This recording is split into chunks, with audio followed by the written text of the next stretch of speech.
இப்போது முறைப்படி பட்டிமன்றம் தொடங்குகிறது. நம்முடைய டாக்டர் சுந்தர ஆவுடையப்பன் அவர்கள் சமூக வலைத்தளங்கள் நமக்கு கொடை என்கிற கருத்தை எடுத்துரைப்பதற்கு அவர் வாட்ஸ்அப்பில் இருந்து சேகரித்த விஷயங்களோடு வருகிறார்.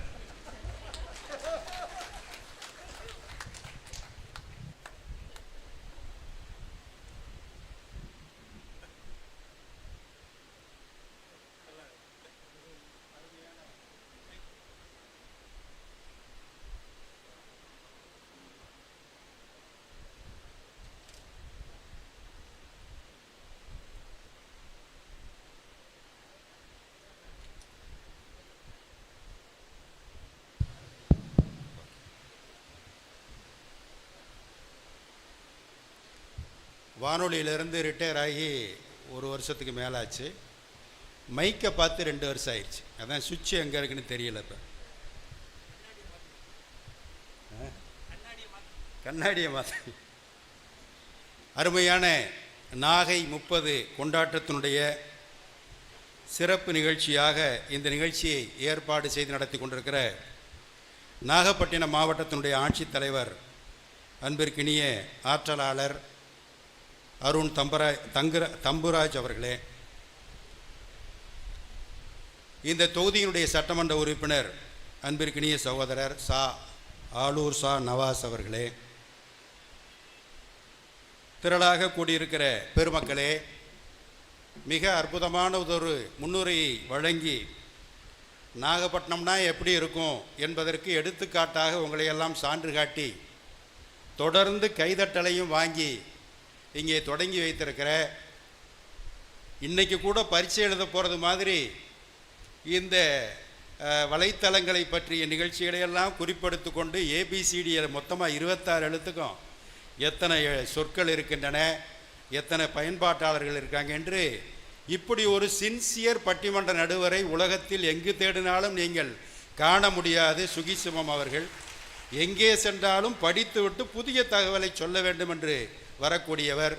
எங்கள் வணக்கத்திற்குரிய நடுவர் பெருந்தகை அவர்களே, பேச்சாளர் பெருமக்களே, காரை பண்பலையிலிருந்து வந்திருக்கிற என் அன்பிற்கினிய சகோதரர் வெங்கடேஸ்வரன் அவர்களே மற்றும் திரளாக கூடியிருக்கிற பெருமக்கள் அனைவருக்கும் வணக்கத்தை தெரிவித்துக் கொள்கிறேன்.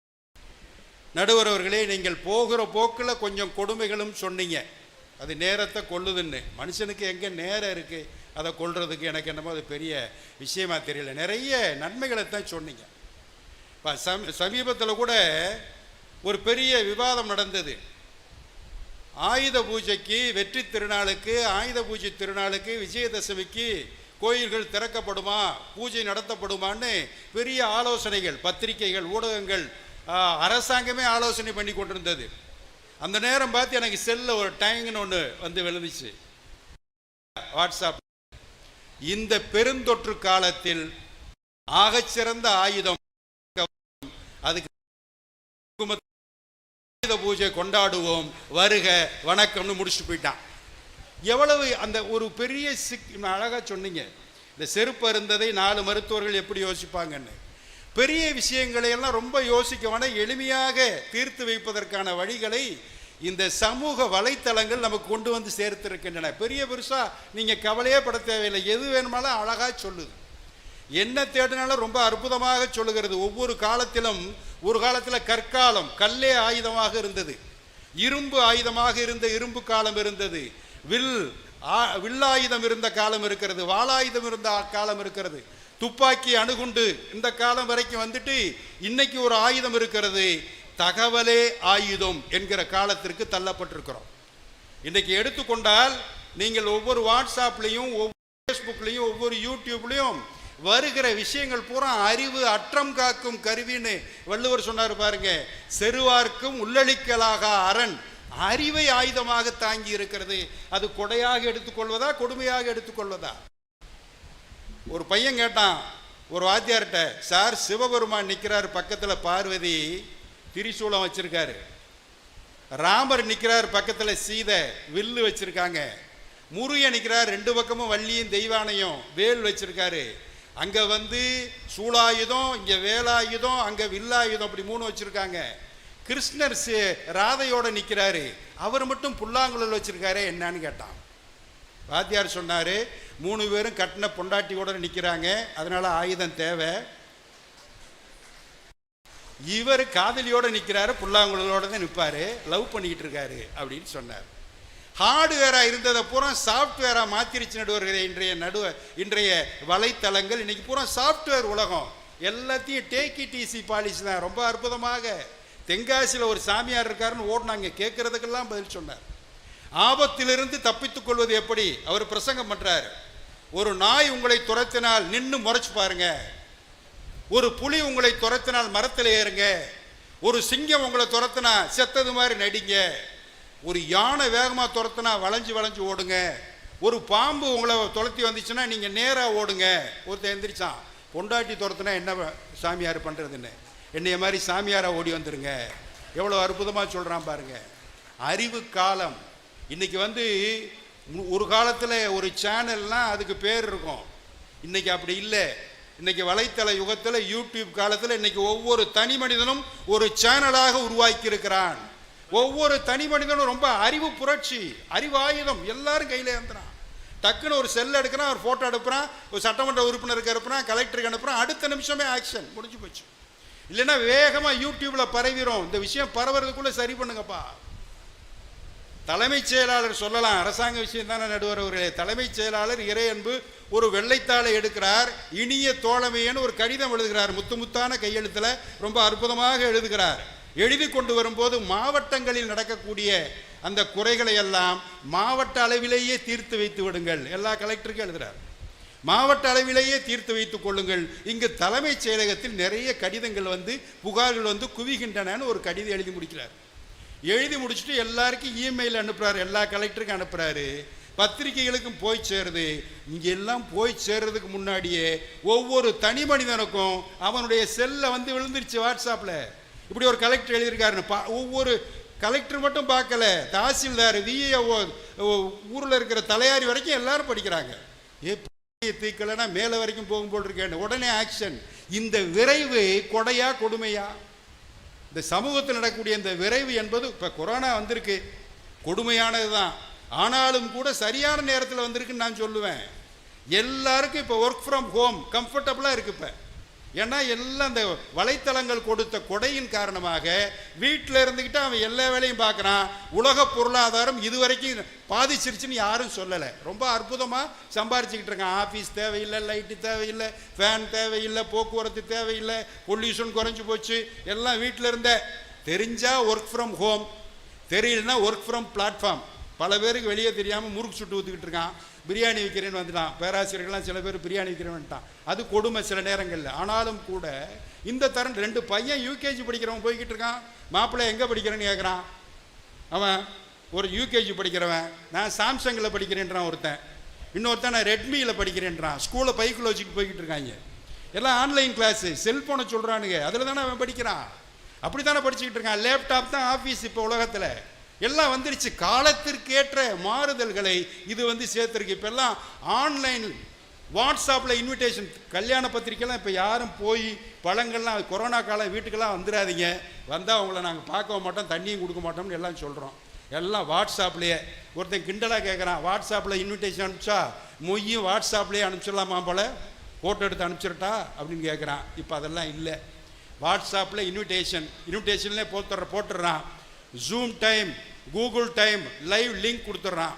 அந்த கல்யாணம் நடக்கிறத ஒரு 20 நிமிஷம் லிங்க் கொடுத்து 2000 பேர் அவன் வீட்டில இருந்தே பார்க்குறான், மொபைல்லையே பார்க்குறான். கல்யாணத்துக்கு வராமையே இங்கே நடக்கிறத லிங்க்கில் லைவாக பார்க்குறான். பார்த்து முடிச்சோடனே ஒரு டைட்டில் கார்டு போட்ட மாதிரி கூகுள் பே, ரூபே, அப்புறம் எல்லா பேக்கும் பேடிஎம் எல்லாத்துக்கும் ஒரு லிங்க், அது QR கோடை அப்படி காமிக்கிறான். காமிச்சோடனே இவன் ஒரு கிளிக் பண்ணுறான். நம்மால் அனுப்பிச்சோடனே அவனுக்கு ஒரு 500, 1000, 2000 மொய் போய் சேருது. சேர்ந்தோடனே அவன் என்ன பண்ணுறான், QR கோடு மூலமாக பணம் அனுப்பிச்சிட்டானா, மொய் பணம் வந்துருச்சு. உங்கள் முகவரியையும் நீங்கள் எத்தனை நபர்கள் உங்கள் வீட்டில் இருக்கிறீர்கள் என்பதையும் எங்களுக்கு பதிலாக அனுப்பவும். இவன் அனுப்புகிறான். 20 நிமிஷத்தில் காலிங் பெல் அடிக்குது. திறந்து பார்த்தா வீட்டில் இருக்க 5 பேருக்கும் தலப்பா கட்டி பிரியாணி நிற்கிது. கல்யாண விருந்து அப்படிங்கிறான். யார், ஸ்விக்கி கொண்டு கொடுத்துட்டு போயிட்டான். கல்யாணம் எங்கே நடந்திருக்கு, பாம்பேயில் நடந்திருக்கு. மொய் போய் சேர்ந்துருச்சு, ஆள் போய் சேரலை, சாப்பாடு வந்துருச்சு, நிம்மதியாக இருக்கான். இது கூகுள் மற்றதெல்லாம் கொடுத்த கொடைன்னு சொல்கிறதா, இது கொடுமைன்னு சொல்கிறதா? எவ்வளோ அற்புதமாக இருக்குது. நிம்மதியாக இருக்கமே. யாரையும் எப்பா சாம்பார் ஊற்று, ரசம் ஊற்று. அதிலெல்லாம் இந்த பந்தியில் உட்காந்துக்கிட்டு இருக்கும்போது பின்னாடி 4 பேர் நிற்பான் வரிசையில். ஊற்றிடுவாரா, சாம்பாருக்கு வந்துட்டார், ரசத்துக்கு வந்துடுவார், மோருக்கு வந்துடுவார். சாப்பிடாமல் எழுப்பி விடுவான். இன்றைக்கி அப்படி இல்லை. 500 ரூபா அனுப்பிச்சிங்கன்னா ஆரிய பவன்லேருந்து சாப்பாடு வரும். 2000 ரூபா அனுப்பிச்சிங்கன்னா அஞ்சப்பர்லேருந்து உங்களுக்கு சாப்பாடு வரும். பிரியாணி வரும், தலைப்பாக்கெட்லேருந்து வரும். அப்படியெல்லாம் வரும். இப்படி நமக்கு கொடையாக ஆன்லைன்லேயே எல்லாம் வந்துருச்சே. இப்போ எல்லாம் இந்த அமேசானில் கிடைக்காதே இல்லைன்றான். என் ஃப்ரெண்டோட அப்பா ஒரு ஃப்ரெண்டு ஒருத்தர் இருக்கார், அவருக்கு வயசு 40. இத்தனை பேருக்கு ஃப்ரெண்டாக இருக்கேன், என்ன கல்யாணம் பண்ணாமல் இருக்கேன்னா இந்த ஆஃபர் அமேசானில் போடுறானான்னு நான் பார்த்துக்கிட்டு இருக்கேன்றார் அவர். மேட்ரிமோனி என்னன்னு கேட்டால் அங்கே மட்டும் ஒரு இது இருக்குது. எந்த பொருள் வாங்கினாலும் 6 மாதத்துக்குள்ளே சரியில்லைன்னா திருப்பி கொடுத்துடலாம். அமேசானில் எடுத்துக்குவான். அந்த மாதிரி ஆஃபர் வருதானே இவன் கல்யாணம் பண்ணாமல் காத்துக்கிட்டு இருக்கானா. எப்படி இதாக இருக்கா பாருங்க. இப்போ மாதா பிதா குரு தெய்வம்லாம் கிடையாது. மாதா பிதா கூகுளாண்டவர் தெய்வம். முடிஞ்சு போச்சு. எல்லாம் கூகுளில் எடுத்து வச்சுக்கிட்டு அதென்ன இதென்ன இதுக்கு என்ன மருந்து, அதுக்கு என்ன மருந்து, டாக்டரையே அசரடிச்சிடறான், வாத்தியார்களே குழப்பி விட்டுறான். அப்படி நிறைய ஒன்றும் வேணாங்க. இன்றைக்கி சமீபத்தில் வீட்டில் எங்கள் பூஜை நடந்துச்சு. இந்த 10 நாளைக்கு நவராத்திரி பூஜை. சாமிக்கு வெத்தலை வாக்கு வைன்னு நான் தெரியாதனமாக சொல்லிட்டேன். வாங்கிட்டு வாங்கினாங்க, வாங்கிட்டு வந்து கொடுத்தாச்சு. அதை வைக்கும் போது அந்த அம்மாவுக்கு வந்துச்சு பாருங்க சந்தேகம். வெத்தலையை வச்சு அதுக்கு மேலே பாக்கு வைக்கிறதா, பாக்க வச்சுட்டு அதுக்கு மேலே வெத்தலையை வைக்கிறதா. உடனே நான் கேட்பேன் என் வீட்டில் பெரியவங்களை, இருங்க கூகுளில் தட்டுது வெத்தலை பாக்கை எப்படி வைப்பது. அவன் ஃபோட்டோவோடு அனுப்புகிறான் விதவிதமாக. அப்படி வைக்கிறான், இப்படி வைக்கிறான் எல்லாம் வச்சா அடேங்க அப்பா என்ன சொல்லுது. இதை விட பெரிய புரட்சி சமீபத்தில் நடந்து முடிந்த போன 10 ஆண்டுகளில் டிகேடில் நடந்த மிகப்பெரிய புரட்சி ஜல்லிக்கட்டு புரட்சி. நான் சொல்லுவோம், கொல்லேற்று கோடு அஞ்சுவானை புல்லால் ஆய்குலத்தால்னு எங்க பரிபாடு இலக்கியம் சொல்லும், கலித்தொகை இலக்கியம் சொல்லும். கொம்பை பார்த்து பயந்து ஓடுறவனை கல்யாணமே பண்ண மாட்டா பெண் தமிழச்சி என்று அந்த காலத்தில் சொல்லும். இதெல்லாம் நம்ம படிச்சிருக்கோம். இன்னைக்கு இருக்கக்கூடிய இந்த ஐடி இளைஞர்களுக்கு இந்த இன உணர்வும் இந்த இன எழுச்சியும் இந்த புரட்சி சிந்தனையும் எப்படி வந்துச்சுங்க? எத்தனை தமிழாசிரியர்கள் போய் வகுப்பு நடத்திருக்கீங்க? எத்தனை பொறியாளர்கள் கல்லூரிக்கு போய் இதெல்லாம் சொல்லியிருக்கோம்? இல்லையே. அவனுக்கு எப்படி இந்த எழுச்சி வந்துச்சு? இன எழுச்சி ஒரு பெரிய புரட்சி. எந்த அரசியல் தலைவரும் தலையிடவில்லை, எந்த இயக்க தலைவரும் தலையிடவில்லை, எந்த போனாலும் பார்க்கல. அங்கங்க கூடுனா பெருசா கூடுனா திரண்டா இளைஞர் பட்டாளம் திரண்டது. அப்படியே அரசாங்கமே அந்த புரட்சிக்கு அடிபணிந்து இன்றைக்கு ஜல்லிக்கட்டு என்று சொன்னார் உலகம் முழுவதும் பாராட்டக்கூடிய தமிழனுடைய அடையாளம் என்கிற ஒரு அடையாளத்தை பெற்று தந்தது இந்த வலைத்தளங்கள் என்று சொல்லி எல்லா வகையில் பார்த்தாலும் இந்த சமூக வலைத்தளம் பெரும் கொடையே. தீர்ப்புகளையும் அப்படியே நடுவர் அவர்களே சொல்லுங்கள். உங்களுக்கு நிறைய இந்த மாதிரி கூகுள் பே நான் வச்சுருக்கேன், ரூபே வச்சுருக்கேன், பேடிஎம் வச்சுருக்கேன், அனுப்பிச்சி வச்சிடுறேன். நன்றி, வணக்கம். இன்றைய சமூக ஊடகங்கள் எவ்வளவு பெரிய மகிழ்ச்சியான ஒரு வாழ்க்கைக்கு துணையாக இருந்திருக்கின்றனன்னு சொன்னார். ஒரு அருமையான கேள்வி. இது மாதிரியான வலைத்தளங்கள் இல்லைன்னா கடந்த 2 வருஷத்தில் உலகம் என்ன இருக்கும்? இந்த உலகம் என்ன இருக்கும்?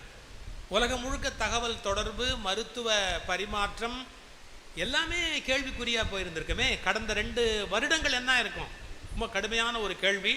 அழகாக கேட்டிருக்கிறார். இப்போ அதற்கெல்லாம் விடை சொல்வதற்காக நம்முடைய புலவர் சாந்தாமணி அவர்கள் வருகிறார்கள். வாங்க.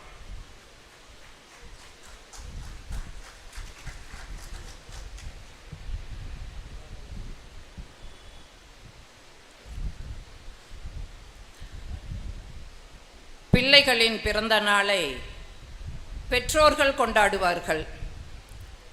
பெற்றோர்களுடைய பிறந்த நாளை பிள்ளைகள் கொண்டாடுவார்கள். ஆனால் ஒரு மாவட்டத்தினுடைய பிறந்த நாளை மிக சிறப்பாக கொண்டாடி கொண்டிருக்கக்கூடிய நாகை மாவட்ட ஆட்சியர் உட்பட நாகை வாழ் மக்கள் அத்துணை பேருக்கும் என்னுடைய பணிவான வணக்கத்தை கனிவோடு தெரிவித்துக் கொள்கிறேன். நடுவர் உள்ளிட்ட அவைக்கும் என்னுடைய பணிவான வணக்கங்கள். சமூக வலைதளங்கள் கொடையா கொடுமையான்னு கேள்வி கேட்டால் எதிரணியிலிருந்து என்னுடைய சகோதரர் முழு பூசணிக்காயை சோத்துல மறைக்கிற வேலையை செஞ்சுட்டு போயிருக்காருங்க. நாங்கள் என்ன சொல்ல வர்றோம், இந்த ஆன்லைன் வர்த்தகத்தினால உள்ளூர் வியாபாரிகளுடைய வாழ்க்கை அத்தனையும் படுத்து போச்சேங்கிற வேதனையில் வந்து நின்னா பொண்டாட்டி துரத்துனா என்ன பண்ணுறது? சாமியார்கிட்ட போய் கேட்டாங்களா? இதெல்லாம் கொடைன்னு பேசிட்டு போகிறீங்க. என்னங்கன்னா நியாயம் நான் கேட்குறேன்.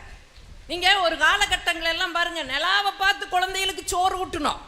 நிலா நிலா ஓடிவா, நில்லாமல் ஓடிவா, மலையின் மீது ஏறிவா, மல்லிகைப்பூ கொண்டு வான்னு சொல்லி நிலாவை காட்டி சோறு ஊட்டணும். வானம் தூரம் இல்லை, வாழ்க்கையும் பாரம் இல்லைங்கிற ஒரு தத்துவத்தை ஒரு தாய் அன்னைக்கு சொல்லி கொடுத்தா.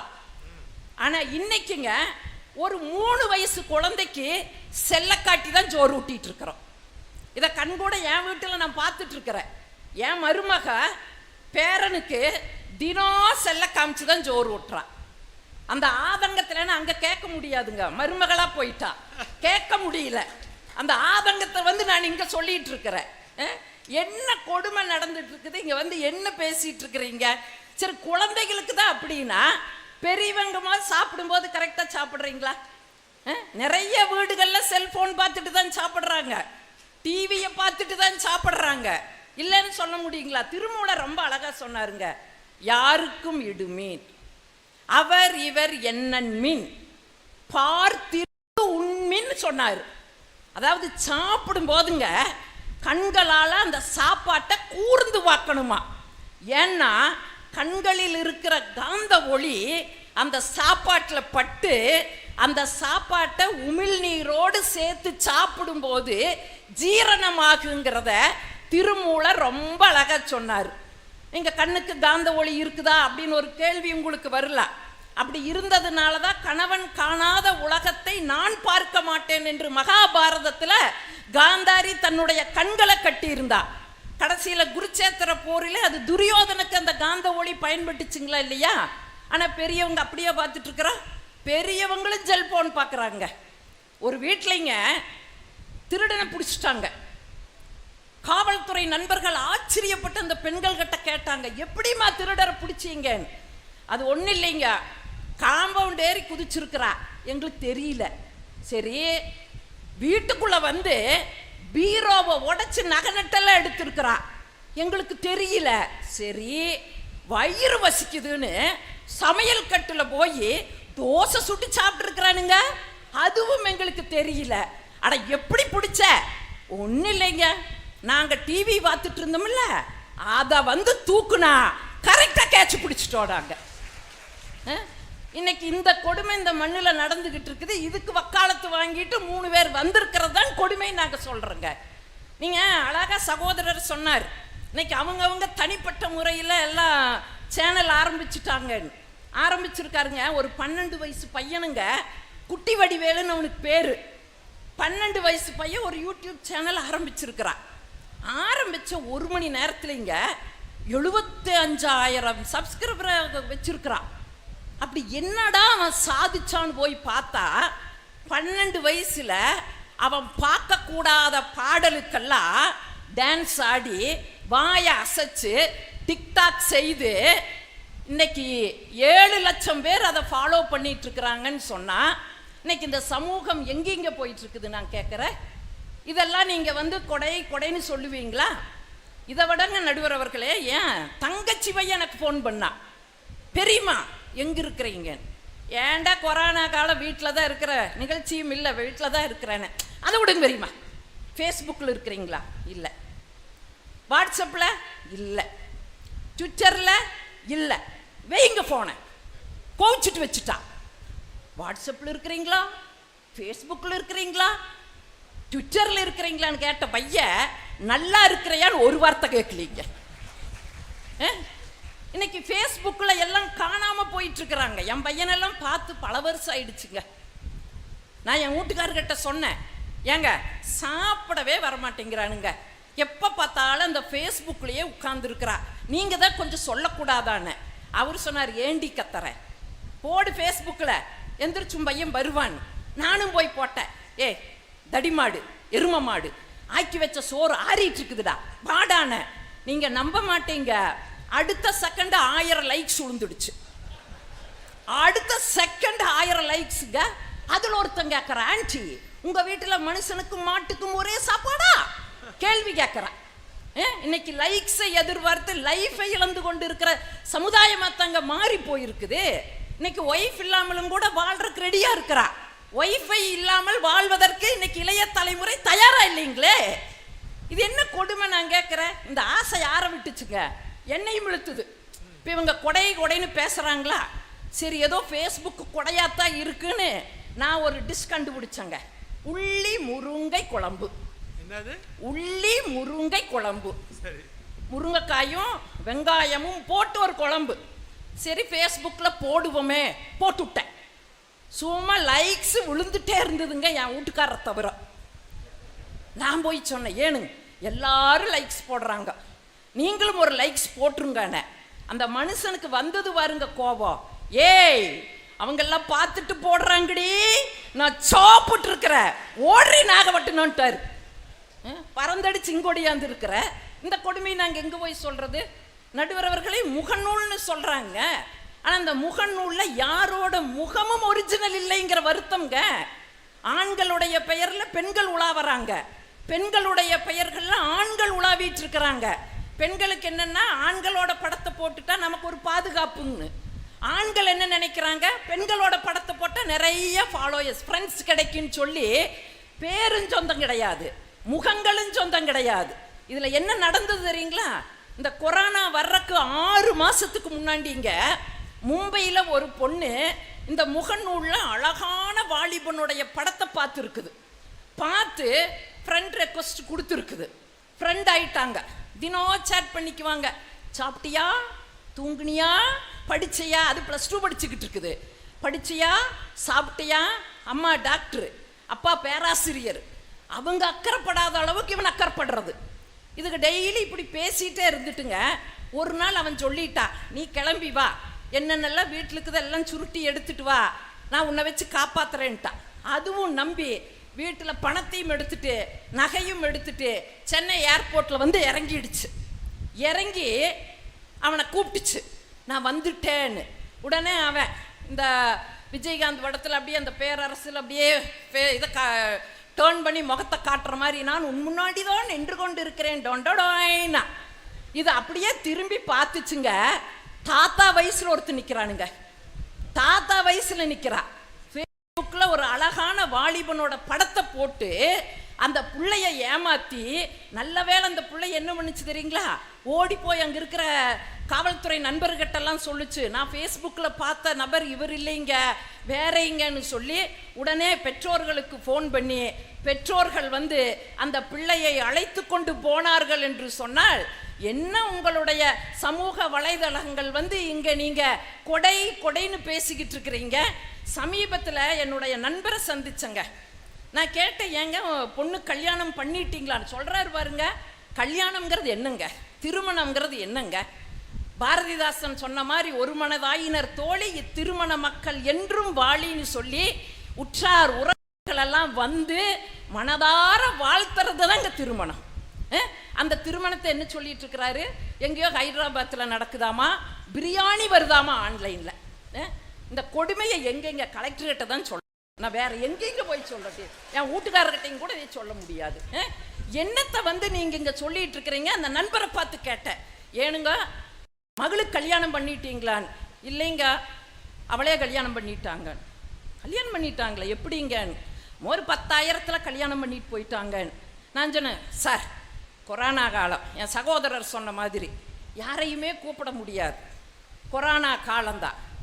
அப்படியே இருந்தாலும் ஒரு கோயிலில் போய் ஒரு மாலை அதை நடத்தி வைக்கிற புரோகிதர் எப்படி பார்த்தாலும் ஒரு 20,000 25,000 ஒரு பட்டு புடவை எடுக்கணும், மாப்பிள்ளைக்கு பட்டு வேட்டி எடுக்கணும்.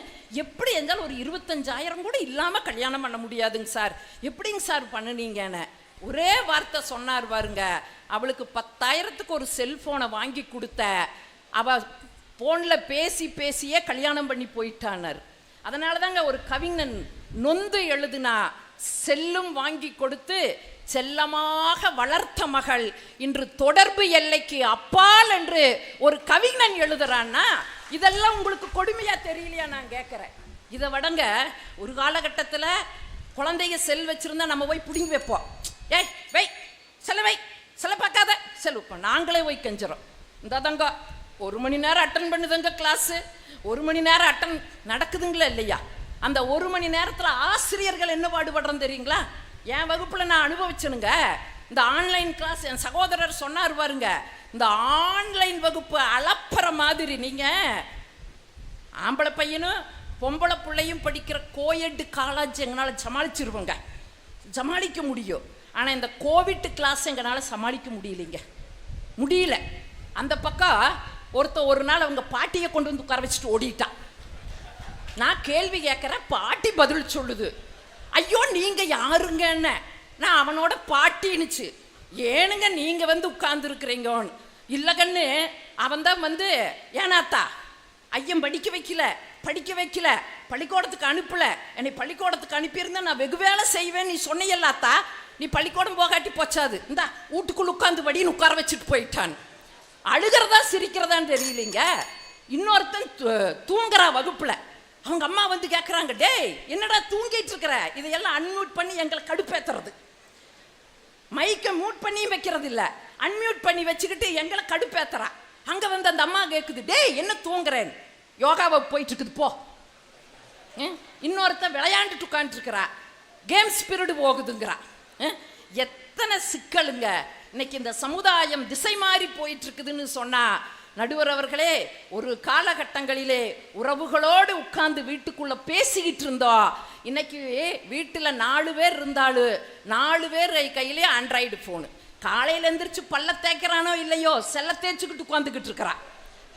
தரையை பார்த்து நடக்கிறது இல்லை, எல்லாருமே செல்போன் திரையை பார்த்துட்டு தான் பாதையவே கடந்துக்கிட்டு இருக்கிறாங்க. நானும் உங்களை மாதிரி வாட்ஸ்அப்பில் 2 நாளைக்கு முன்னோண்டு படிச்சனுங்க. ஒருத்தன் போட்டிருந்தா, நான் வாட்ஸ்அப் பார்த்துட்டே பக்கத்து வீட்டுக்குள்ளே போயிட்டேன். அப்புறம்டா என்னாச்சு? அந்த அம்மா ஃபேஸ்புக் பார்த்துட்டு டீ போட்டு கொடுத்துது, குடிச்சிட்டு வந்துட்டேன். இதுதான் கொடுமை. இப்படித்தான் உங்களுடைய சமூக வலைதளங்கள் இந்த சமுதாயத்தை திசை மாற்றி கொண்டிருக்கிறது என்று சொல்லி வியந்து கேட்ட ரசிகர்களை வணங்கி விடைபெறுகிறேன். நன்றி, வணக்கம்.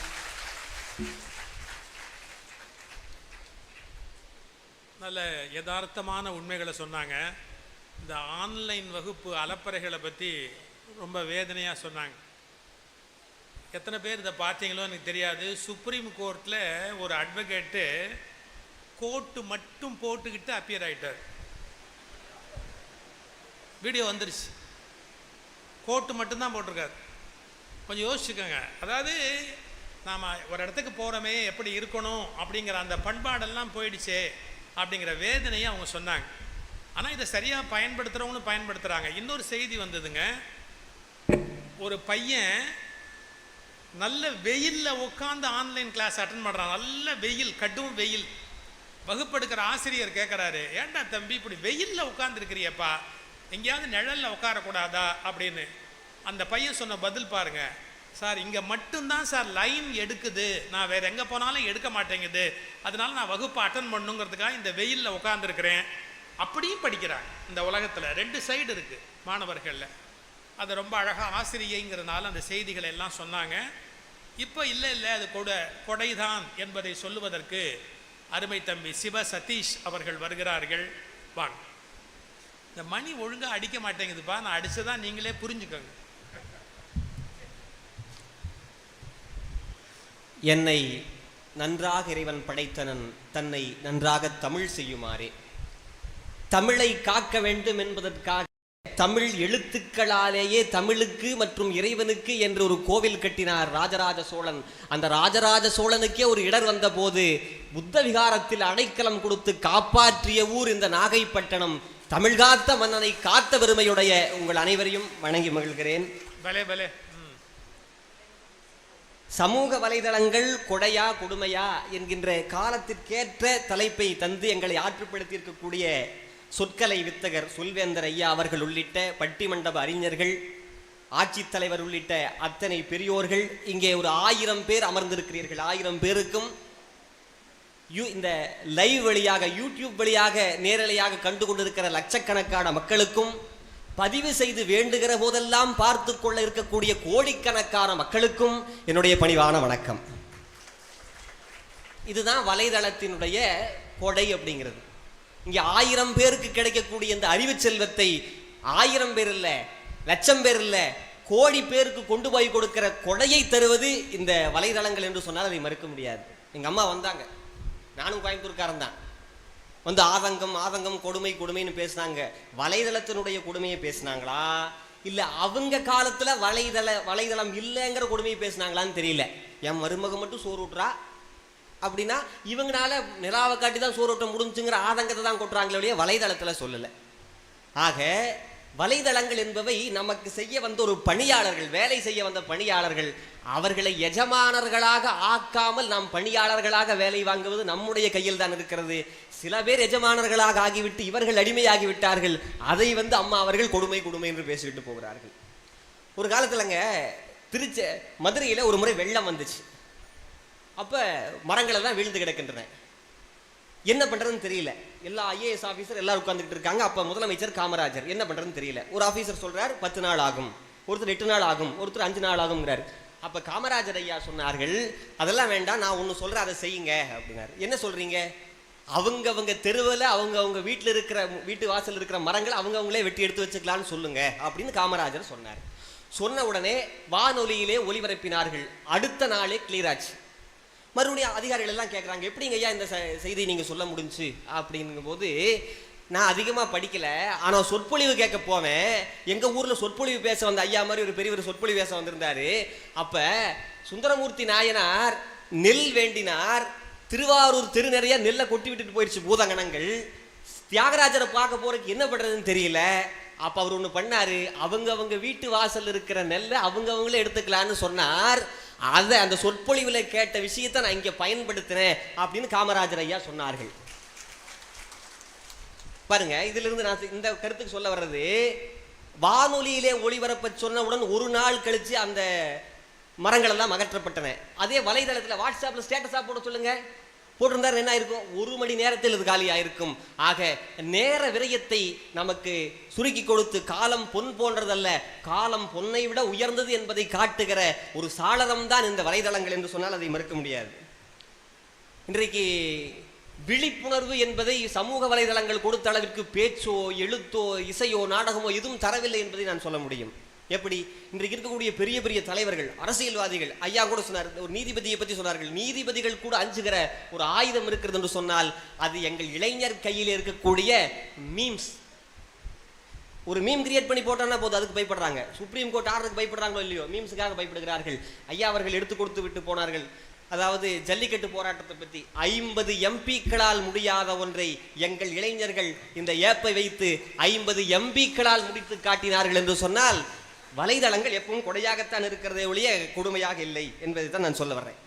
ஒரு காலத்தில் நீங்கள் என்ன சோப் யூஸ் பண்ணுறீங்க அப்படின்னு கேட்டுக்கிட்டு இருந்தாங்க. இன்னைக்கு நீங்கள் என்ன ஏப் யூஸ் பண்ணுறீங்க அப்படின்னு கேட்குறாங்க. அந்த லெவல் வந்துருச்சு.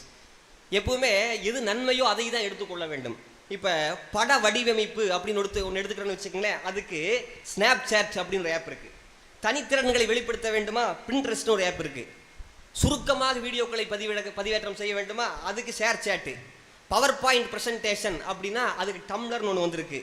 எழுத்துத்திறன் உடையவர்கள் ஒவ்வொரு பத்திரிகை ஆஃபீஸாக போய் அவங்க கொடுங்க தம்பி உங்கள் கட்டுரை போடுறேன்னு சொல்லி போடுவாங்க, கட்டாயமாக போடுவாங்க. ஆனால் அவங்களோட பேரில் போட மாட்டாங்க, களவாடிடுவாங்க.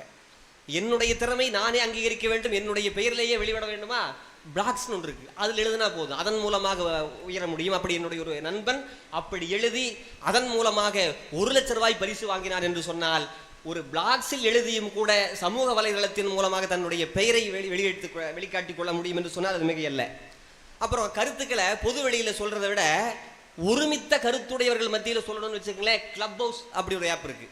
அதையை தாண்டி இன்றைக்கு குடும்ப மருத்துவர்கள் அப்படின்னு ஒருத்தர் இருந்தாங்க. அதுக்கப்புறம் தனி மனிதருக்கு மருத்துவம் வேண்டுமா, மருத்துவர்கள் வந்து பார்க்க முடியாத சூழலிலும் கூட ஆரோக்கிய சேது என்கின்ற ஒரு ஏப் தான் அனைவருக்கும், நமக்கு கொரோனா இருக்கா இல்லையா, மூக்கில் சுவாசம் போயிருச்சு, ருசி போயிருச்சு, இது எல்லாத்தையுமே ஆரோக்கிய சேதுவின் மூலமாகத்தான் அனைவரும் அறிந்து கொண்டார்களே ஒழிய வேறு எதிலையும் அறிந்து கொள்ள முடியவில்லை. ஒருவேளை நமக்கு பிளட் ப்ரெஷர் அதிகமாயிருச்சா, சுகர் அதிகமாயிருச்சா, அதுக்கு ஒரு ஆப்பு. ஆக ஏப்பில் தான், வாட்ஸ்அப்பில் தான் எல்லாமே நடக்குது. அம்மா சொல்லுவாங்க ஆன்லைன் வகுப்பில் அத்தனை பிரச்சனை, அதெல்லாம் கிடையாதுங்க. அந்த பையன் என்ன பண்ணியிருக்கான், பாட்டி எதுக்கு உட்கார வச்சான், முதியோர் கல்வி திட்டத்தை அங்கேயும் அவன் அமல்படுத்தியிருக்கான். அப்படி நம்ம எடுத்துக்கணுமே ஒழிய அதை விட்டுட்டு தப்புன்னு நம்ம பேசிட்டு இருக்கக்கூடாது. இன்றைக்கு இசைத்துறை அப்படின்னு எடுத்துக்கிட்டா நம்ம இசை படிக்கணும் என்ன பண்றோம்? கர்நாடிக். தமிழ் ஒண்ணுமே இல்லை, கர்நாடிக் அப்படின்னு கர்நாடிக் இசைக்கு தான் போறோம். தமிழில எவ்வளவு இருக்கிறது தெரியுங்களா? ஒரு தாளக்கட்டு சொல்றேன் பாருங்களேன். தகு தகுகு தகு தகுகு தன் தன் தகு தகுகு தகு தகுகு தகு தகுகு தன் தன் தகு தகுகு தகு தகன கண ஜகுத தத்த தகு தீதோ தன தன தன தன தன் தன் தன தன என்றிடக்கையும் உடுக்கையும் யாவும். இது ஒரு பெரிய தாளக்கட்டு. இந்த தாளக்கட்டு திருப்புகழ்ல இருக்கு. இது மாதிரி 16,000 பாடல்கள் இருந்தன. ஆனால் நமக்கு கிடைத்தவை வெறும் 1324 திருப்புகழ்கள் மட்டுமே. அந்த காலத்துல இதை போன்ற சேமித்து வைக்கக்கூடிய சமூக வலைதளங்கள் இருந்திருந்தால் சேமித்து என்றைக்கும் பயன்படுத்தக்கூடிய வகையில் அத்தனை பாட்டையும் நாம் பதிவேற்றம் செய்திருக்க முடியும். இதன் மூலமாக உலக அரங்கிற்கே தமிழிசைதான் கால் மேல் காலிட்டு அமர்ந்து ராஜாங்கம் செய்யக்கூடிய அளவில் உயர்ந்திருக்க முடியும் என்று சொன்னால் அது மிகையல்ல. ஆக நேர விரயத்தை குறைக்கிறது, பண விரயத்தை குறைக்கிறது, கருத்தை பரிமாறுவதற்கு எளிமையாக இருக்கிறது என்று சொன்னால் இப்பேற்பட்ட வகையில் இதாக இருக்கிறது. அம்மா சொன்னாங்க, ஒரு பெண் வந்து ஃபேஸ்புக்கில் ஃபேக் ஐடியை பார்த்து வந்துட்டா அப்படின்னு சொல்லி. ஏன் அந்த பொண்ணு காவலன் அப்படின்னு ஒரு ஆப் இருக்கு, அது ஏன் பார்க்கல? இலக்குவன் செய்யாத ஒன்றை காவலன் ஆப் செய்திருக்கிறது. கோடு போட்டு நிற்க சொன்னால் சீதை நிற்கவில்லையே, அதை கேட்டு நின்றிருந்தால் ராம கதை இல்லையே, ராமாயணம் அவ்வளோதான். பொன்மான கேட்டா, பொன்மான கேட்ட உடனே எதுக்குமா நீ ஒரு பெண்மான், உனக்கு எதுக்கு பொன்மான்? நீ அந்த மானை கேட்டீங்கன்னா அந்த மான் வரைக்கும் போக வேண்டியிருக்குமா? வேண்டான்னு சொல்லியிருக்கலாம். அதையும் பெண்கள் கேட்க மாட்டாங்க. போக சொன்னால் போன உடனே அங்கே முதல்ல மிமிக்ரி பண்ணவனே நம்மால் தான் மாரீசன். ராமனுடைய குரல்ல சீதா லக்ஷ்மணன் சொல்லிட்டு செத்து போயிட்டான். உடனே லக்ஷ்மணன் கிட்ட சீதை சொல்றான், நீ போய் பாரு அப்படின்னு. இல்லை, நீ எதுவும் ஆயிருக்காது. அந்த நேரத்தில் அதுக்கு பிறகுதான் ராவணன் வந்து கவர வருகிறான். அதே அந்த நேரத்திலே ஒரு வாட்ஸ்அப் கால் இருந்திருந்தா, ஒரு வீடியோ கால் இருந்தா, நான் நல்லா சேஃபா இருக்கமா, எந்த பிரச்சனையும் இல்லை அப்படின்னு ராமன் சொல்லி இருந்தால் ராவணனால் சீதை கடத்தப்பட்டிருக்க மாட்டாள். அப்பேற்பட்ட தன்மையை இன்றைக்கு காவலன் ஏப் என்கின்ற ஒரு ஏப்பை நம்ம அரசாங்கம் வெளிப்படுத்தி இருக்கிறது என்று சொன்னால் அது மிக இல்லை. ஆக நாம எதை எடுத்துக்கணுமோ அதை எடுத்துக்கொள்ள வேண்டும். நிறைவாக ஒன்றை சொல்லி நிறைவு செய்கிறேன். இந்த வலைதளங்கள் என்பவை கற்பக விருட்சங்களாக இருக்கின்றன. ஆனால் அம்மா போன்ற மூவரும் காய்ந்த மரங்கள் என்று சொல்லிக் கொண்டிருக்கிறார்கள். நாங்கள் கற்பக விருட்சமாகவே அதை பார்க்கிறோம். கொடுமை என்று பேசுவதை OLXில் விட்டுவிடுங்கள். நீங்கள் கொடை என்று பேசுங்கள். அனைவரும் உங்களை ஷேர் செய்வார்கள், லைக் செய்வார்கள், ஃபாலோவர்ஸ் அதிகமாவார்கள். நன்றி, வணக்கம். நல்ல யோசனை சொல்றார். ராமாயண காலத்தில் வாட்ஸ்அப் இருந்திருந்தா ராமாயண கதையே வந்திருக்காது, டக்குன்னு ஒரு மெசேஜ் அனுப்பிச்சிருக்கலாம் அப்படின்னு. உண்மை. வெளியூருக்கு போகிறாங்க, போய் சேர்ந்தாச்சு, இங்கே இருக்கிறேன் சார். வெளிநாடு போகும்போதே சார் வாட்ஸ்அப் காலில் நான் இப்போ லண்டனில் இருக்கேன், டக்குன்னு மெசேஜ் அனுப்ப முடியுதில்லை. எவ்வளோ பெரிய ப்ளஸ் பாயிண்ட். நீங்கள் இன்னும் கொஞ்சம் யோசிச்சு பாருங்கள். கம்ப்யூட்டர் அப்படின்னு ஒன்று வராமல் இருந்தால் விமான சேவையை நடத்த முடியாது. உலகம் முழுக்க இருக்கிற விமான சேவை எப்படி நடத்துறது? என்ன மாதிரியாக தகவல் பரிமாற்றம் நடத்த முடியும்? எல்லாம் இங்கே டிக்கெட் ஏறின உடனே பேசஞ்சர்ஸ் ஏரியாச்சுங்கிறது அங்கே போய் இறங்கிறதுக்கு முன்னாடி போவதில்லை. அதனால் ரொம்ப அழகாக அந்த தகவல் தொடர்பு எப்படி வளர்ந்திருக்கிறது என்பதை ரொம்ப அருமையாக தம்பி சதீஷ் எடுத்துரைத்தார். அவருக்கு நம்முடைய வாழ்த்து, பாராட்டு. இப்போ நம்முடைய சிவகுருநாதன் அவர்கள் இல்லை அது வந்து கொடுமைதான் என்பதை எடுத்துரைப்பதற்காக வருகை தருகிறார்கள். வாங்க. நாகை மாவட்டத்தின் 30வது பிறந்த நாளை ஒட்டி நடைபெறக்கூடிய இந்த அருமையான பட்டிமன்றத்தின் நடுவர் அவர்களே, இலக்கிய வழக்கறிஞர்களே, அரங்கத்திலே குழுமி இருக்கின்ற ரசிக பெருமக்களே, மாவட்ட ஆட்சித்தலைவர் அவர்களே, சட்டமன்ற உறுப்பினர் அவர்களே, நடுவர் அவர்களே, இங்கு இருக்கக்கூடிய நீங்கள் உள்ளிட்ட 6 பேர் நீங்களாக எனக்கு என்ன பெருமை என்று கேட்டால், இந்த மாவட்டத்தின் குடிமகன் நான். நாகப்பட்டினம் மாவட்டம் ஒரு காலத்தில் ஒரு 6 மாதத்துக்கு முன்னால் தான் எங்கள் மாவட்டம் மயிலாடுதுறையாக பிரிந்ததை ஒழிய 29 வருட காலம் இந்த மாவட்டத்தின் குடிமகனாக இருந்தேன் என்ற பெருமை எனக்குள்ளது என்று சொல்லி, நடுவர் அவர்களே, நான் என்ன சொல்கிறேன், இந்த சமூக வலைத்தளங்கள் கொடையா கொடுமையா இது தலைப்பு. நாங்கள் எல்லாமே கொடுமைன்னு சொல்லலை. இப்போ இங்கே இருக்கக்கூடிய மாணவர்கள் மாணவிகள் நிறைய பேருக்கு தெரியும், பாக்டீரியாவில் 2 வகை இருக்கு. நன்மை செய்யும் பாக்டீரியா, தீமை செய்யும் பாக்டீரியா படிச்சிருக்கோம். இந்த பாக்டீரியா ரொம்ப தீமை செய்யுதுன்னு நாங்கள் சொல்கிறோம். ஒரு காலத்தில் பொழுதுபோக்குன்னா என்ன இருக்கும்? ரேடியோ கேட்கறது, சினிமா பார்க்கறது, அதை தொடர்ந்து டிவி பார்க்கறது, இந்த 3 தான் பொழுதுபோக்காக இருந்துச்சு. ரேடியோ எந்த காலத்துலேயும் நமக்கு வந்து கெடுதல் செஞ்சிடவே செய்யாது, அது எப்பொழுதுமே நன்மை தான் செய்து கொண்டு இருக்கும். அதற்கு பிறகு சினிமா, தொலைக்காட்சி கொஞ்சம் கொஞ்சமாக நம்மளை இழுத்துக்கிட்டு போய் இந்த சமூக வலைதளங்கிற கொடுமையில் இப்போ விட்டுருச்சு. அதுதான் எங்களுடைய வாதம். இந்த முகநூல்னு சொல்கிற ஃபேஸ்புக் இருக்க, இந்த ஃபேஸ்புக் கண்டுபிடிச்சி 100 வருஷம் ஆகலை.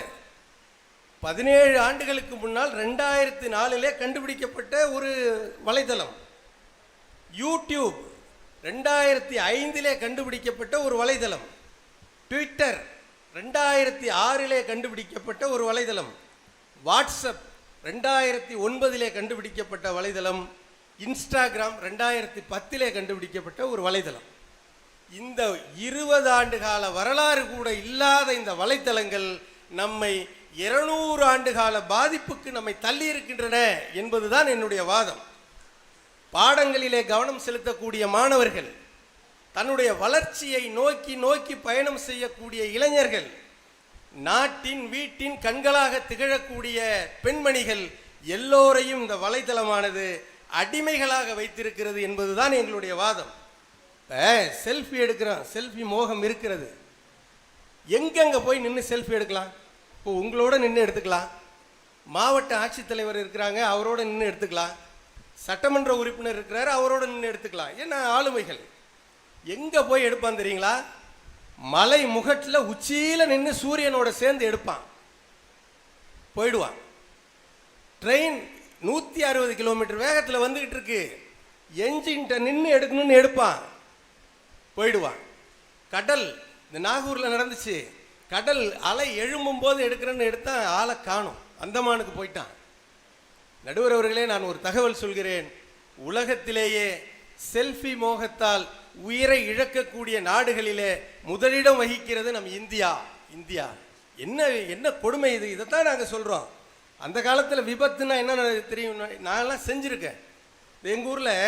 எங்கள் ஊர் செம்மனார் கோயில், ஆக்கூர்னு ஒரு ஊரில் நான் பார்த்த முதல் விபத்து அதுதான். ஒரு டிராக்டர் மோதி ஒரு ஆளுக்கு மயக்கம் வந்து கீழே கிடக்க, ரத்தம் ஓடுது. அப்போல்லாம் இந்த வசதிலாம் இல்லை. உடனடியாக பக்கத்தில் இருந்த ஒரு வீட்டில் போய் ஃபோனை பிடிச்சி போலீஸுக்கு ஃபோன் பண்ணி எல்லாரையும் வர சொல்லி அவனை மருத்துவமனையில் போய் சேர்த்து எல்லாரும் இருக்கானா கடைசி வரைக்கும் நாங்கள்லாம் நின்னோம். இன்னைக்கு ஒரு விபத்து நடக்குதுங்க. சொன்னீங்கல்ல ஹைதராபாத் பிரியாணி வருதுன்னு, ஹைதராபாத்தில் நடந்த சம்பவத்தையே சொல்கிறேன். இந்த சாதாரண ஆளை விட்டுருங்க, நடிகர் பிரகாஷ் ராஜ் உங்களுக்கு தெரியும், ஹாய் செல்லம் பாருல, அந்த பிரகாஷ் ராஜ் கார் விபத்தில் சிக்கிட்டார் ஹைதராபாத்தில். கார் கதவை திறக்க முடியல, கார் தலைகீழ கிடக்கு. உடனே நம்மளால என்ன செஞ்சான்னா எல்லாரும் ஓடுறான். ஓடின உடனே பிரகாஷ் ராஜுக்கு ஒரு சந்தோஷம், ஆஹா நம்மளை காப்பாற்ற கூட்டம் வந்துருச்சுன்னு டக்குன்னு செல்போன் எடுத்து எல்லாம் வீடியோ எடுக்கிறான். சார் கத்துறாந்தாலும், ஏய் எனக்கு காரை பிரட்டி விடுங்கடா, உயிருக்கு போராடுறேன்னு. சாம இருக்க, இப்படி ரத்த சகதியோடு போட்டால் தான் லைக் வரும்னு போடுறான். நடந்த உண்மை. பெரிய வைத்தறிச்ச சார், ராத்திரி 12 மணிக்கு ஒருத்தன் போடுறான், சார் நான் வாழ்க்கையிலே தோல்வி விட்டு விட்டேன், தற்கொலை செய்து கொள்ள போகிறேன்னு. போட்டு முடிச்ச உடனே 90 பேர் லைக் போடுறான். அடுத்த 5 நிமிஷத்தில் 90 பேர் லைக் போடுறான், 10 பேர் RIPன்னு போடுறான், ரெஸ்ட் இன் பீஸ்ன்னு போடுறான். இவன் தற்கொலை பண்ணிக்க போறேன்னு போட்டான் பாருங்க. அவன் சொன்னாட, கேடு கெட்டவங்களை, நீங்க இருக்கிற சமுதாயத்தில் நான் ஏன்டா சாவணும்னு அவன் சுதாரிச்சுக்கிட்டான். யோசிச்சு பாருங்க, என்னது அக்கம் பக்கத்தில் யார் இருக்கா தெரியல, எதிர் வீட்டில் யார் இருக்கா தெரியல, அப்பார்ட்மெண்ட்டில் யாருக்கும் தெரியலைங்க. நான் சொல்கிறேன், நடந்த சம்பவத்தை சொல்கிறேன். எங்கள் ஊர் செம்மனார் கோயில் பக்கம் வல்லம்ங்கிற கிராமம். எங்கள் ஊரில் 746 வீடு இருக்குது. அந்த 746 வீட்லேயும் இருக்கிறவன் பேர் எனக்கு தெரியும், நான் யாருங்கிறது 746 வீட்டில் உள்ளவனுக்கும் தெரியும். இதான் கிராமம். நகரத்துக்கு போனோம், திருச்சியில் போய் நான் 30 ஆண்டு காலம் ஆகிறது. 15 ஆண்டு காலமாக நான் ஒரு பிளாட் வாங்கி வீடு கட்டினேன். எனக்கு ஒரு கொரியர் வந்துச்சு. என் வீட்டுக்கு அடுத்த வீடு காலி பிளாட்டு. அதுக்கு அடுத்த வீட்டில் போய் நின்று அந்த கொரியர் பாய் கேட்குறான், இங்கே சிவகுருநாதன்னா யாருன்னா. அந்த ஆள் நானும் 15 வருஷமாக ஃப்ரெண்ட்ஸு. அந்த ஆள் என்ன கேட்டான், இதுதான் நடக்குது. அந்த ஆள் என்ன கேட்டான், தர்ஷினியப்பான்னா. நான் அந்த ஆள்கிட்ட கேட்டேன், என்ன கவிதாப்பான்னு. என் பேரும் அவனுக்கு தெரியல. அவன் பேரும் எனக்கு தெரியல. நாங்கள் 15 வருஷமாக நண்பர்கள். இதுதான் இந்த வலைத்தளங்கள் கொடுத்து எல்லாம் ஃபேஸ்புக்லேயே. இங்கே இருக்கிற பக்கத்து வீட்டுக்காரன் பேர் தெரியல, ஆஸ்திரேலியாவில் உள்ளவன் முகநூல் நண்பராக இருக்கான். நமக்கு வீட்டில் இந்த குழாய் பிச்சுக்கிட்டு போனால் அதை சரி செய்யக்கூடிய பிளம்பருடைய ஃபோன் நம்பர் நம்மக்கிட்ட இல்லை. டோக்கியோவில் உள்ளவன் ஃபோன் நம்பர், வாட்ஸ்அப் நம்பர் நம்மக்கிட்ட இருக்குது. என்ன நடக்குது? இப்போ சூதாட்டம் சொல்கிறோம், சீட்டு விளையாடுறது சொல்கிறோம், இதெல்லாம் காலங்காலமாக இருக்குது. இந்த சூதாட்டமும் சீட்டு விளையாட்டும் என்னாச்சுன்னு கேட்டிங்கன்னா, மனிதனுக்கு மனிதன் விளையாடுவது, மனிதனுக்கு மனிதன் விளையாடுவது. ஏன்னா ரம்மி, ஆன்லைன் ரம்மின்னு ஒன்று வந்திருக்கு. மனிதனும் எந்திரமும் விளையாடுவது. எந்திரத்துக்கு எந்த மனிதாபிமானமும் கிடையாது. எல்லா நேரமும் எந்திரம் தான் ஜெயித்து கொண்டிருக்கும். இந்த ஆன்லைன் ரம்மியில் செத்து போனவன் நடுவர் அவர்களே இன்னைக்கு எடுத்து பாருங்க, கிட்டத்தட்ட 1 லட்சம் பேருக்கு மேலே உயிரை இழந்திருக்கிறார்கள். இது எங்கே நடக்கும்? ஏன் இப்படி கொடுமை?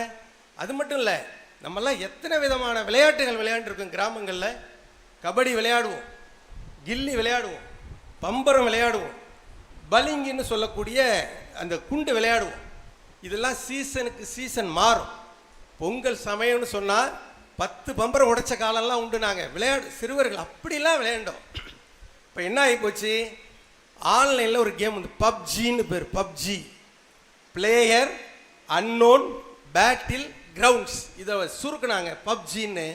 இந்த பப்ஜி விளையாட்டுடைய நோக்கம் என்ன தெரியுமா? அது எப்படி விளையாடுறான்னு தெரியுமா? 30 நிமிஷத்துக்குள்ளார விளையாடணும். 30 நிமிஷத்துக்குள்ளார அவன் ஒரு இதில் போனீங்கன்னா ஒரு தீவில் பிளேன்லேருந்து இறங்கணும், விமானத்திலேருந்து பாராசூட்டில் கட்டி குதிக்கணும். எல்லார் கையிலையும் அங்கே துப்பாக்கி போய் அங்கே வாங்கிக்கணும். ஒருத்தன் சுடுவான், 99 பேரை சுட்டாதான் ஒருத்தன் ஜெயிப்பான். நல்லா யோசிச்சு பாருங்க. ஒருத்தனை கொலை செய்யக்கூடிய ஒரு மனோபாவத்தை தூண்டி ஒரு கொலை வரியை தூண்டக்கூடிய விளையாட்டு. இதை விளையாண்டு விளையாண்டு விளையாண்டு விளையாண்டு இந்த பப்ஜி விளையாண்டு எத்தனை பேர் தற்கொலை செய்திருக்கிறார்கள். இதெல்லாம் யோசிக்கணும், இதெல்லாம் யோசிக்கணும். பப்ஜியும் ரம்மியும் தடை செய்யப்பட்ட விளையாட்டுகளாக இன்றைக்கு மாறிவிட்டது. உண்மையான விளையாட்டு மகிழ்ச்சியை தரும் நடுவர் அவர்களே, உண்மையான விளையாட்டு மகிழ்ச்சியை தரும். ஆன்லைன் விளையாட்டு மரணத்தை மட்டும்தான் தரும். இந்த சமூக வலைதளங்கள் இதுதான் செய்திருக்கிறது. நிறைவாக சொல்லுகிறேன், நமக்கு வந்து வியாபார கலாச்சாரம்னு இருக்கு.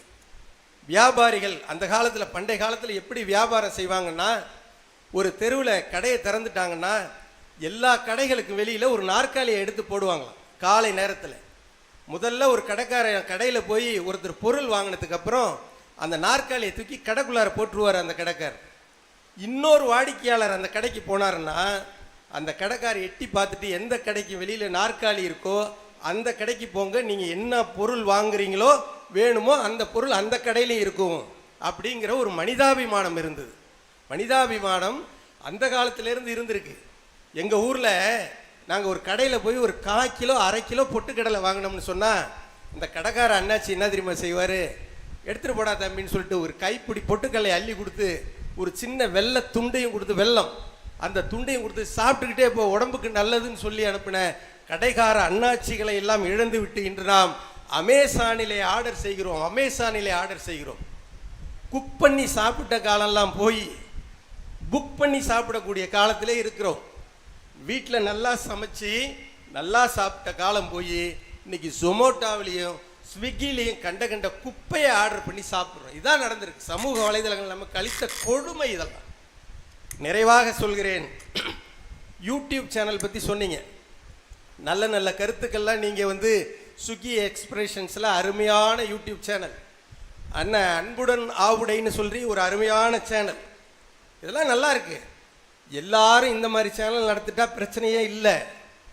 மதத்துக்கு எதிராக, ஜாதி உணர்வுகளுக்கு எதிராக, கடவுள் பக்திக்கு எதிராக நடத்தக்கூடிய யூடியூப் சேனல்கள் இன்றைக்கு எத்தனை விதமான கொடுமைகளை நமக்கு செய்திருக்கிறது, யோசிக்கணும். எனவே நடுவர் அவர்களே, இந்த சமூக வலைத்தளங்கள் கொடையா கொடுமையா என்று யோசிப்பதை விட மனிதாபிமானம் உள்ளவையாக இருக்கிறதா, மனிதாபிமானம் இல்லாததாக இருக்கிறதா என்று கேட்டால் நிச்சயமாக மனிதாபிமானமற்ற செயல்கள் நிறைய இருக்கின்றன. எனவே நிச்சயமாக இந்த சமூக வலைதளங்கள் என்பது கொடுமைதான் என்று சொல்லி என்னுடைய வாதத்தை நிறைவு செய்கிறேன். வாய்ப்புக்கு நன்றி. ஆஸ்திரேலியாவில் இருக்கிறவர் நண்பராக இருக்கிறாரு, அடுத்த வீட்டுக்காரர் நண்பராக இல்லை. இவருக்காவது பரவாயில்ல, கொரியரில் ஒன்று வந்தால் கண்டுபிடிக்க முடியலன்னு சொல்கிறாரு. நாங்கள் மெட்ராஸ் ஒருத்தர் கேட்குறாரு, உங்களை நான் எங்கேயோ பார்த்துருக்கேன், ஃபேஸ்புக்கில் இருக்கீங்களா, ட்விட்டரில் இருக்கீங்களா அப்படின்னு வரிசையாக. ஏய், உன் எதிர்த்த வீட்டில் இருக்கிறேன்டான். அந்த எதிர்த்த வீட்டில் இருக்கிறாருங்கிறதே மைண்டில் ரிஜிஸ்டர் ஆகலை. நீங்கள் அதில் இருக்கிறியா இதில் இருக்கிறியா அப்படின்னு கேட்டுக்கிட்டு இருக்கிறாங்க. அக்கம் பக்கம் இருக்கிறவருடைய நட்பு போயிடுது. இது எவ்வளோ பெரிய கொடுமை, மனிதாபிமானமற்றது அப்படிங்கிறத தான் சிவகுருநாதன் அவர்கள் சொன்னார். அது இன்னொரு பைத்தியக்காரத்தனம். யாராவது கஷ்டப்படுறாங்கன்னு சொன்னால் காப்பாற்றணுங்கிறத விட அதை வீடியோ எடுத்த உடனே யூடியூப்பில் போட்டுடணும் அப்படிங்கிற ஒரு மைண்ட் செட்டு இன்றைக்கி மக்களுக்கு டெவலப் ஆகிருக்கு. வெளிநாடுகளில் யாராவது துடிதுடிக்க செத்து அதை யாராவது புகைப்படம் எடுத்தால் பிறகு அவர்கள் மீது வழக்கு பதியப்படுகிறது.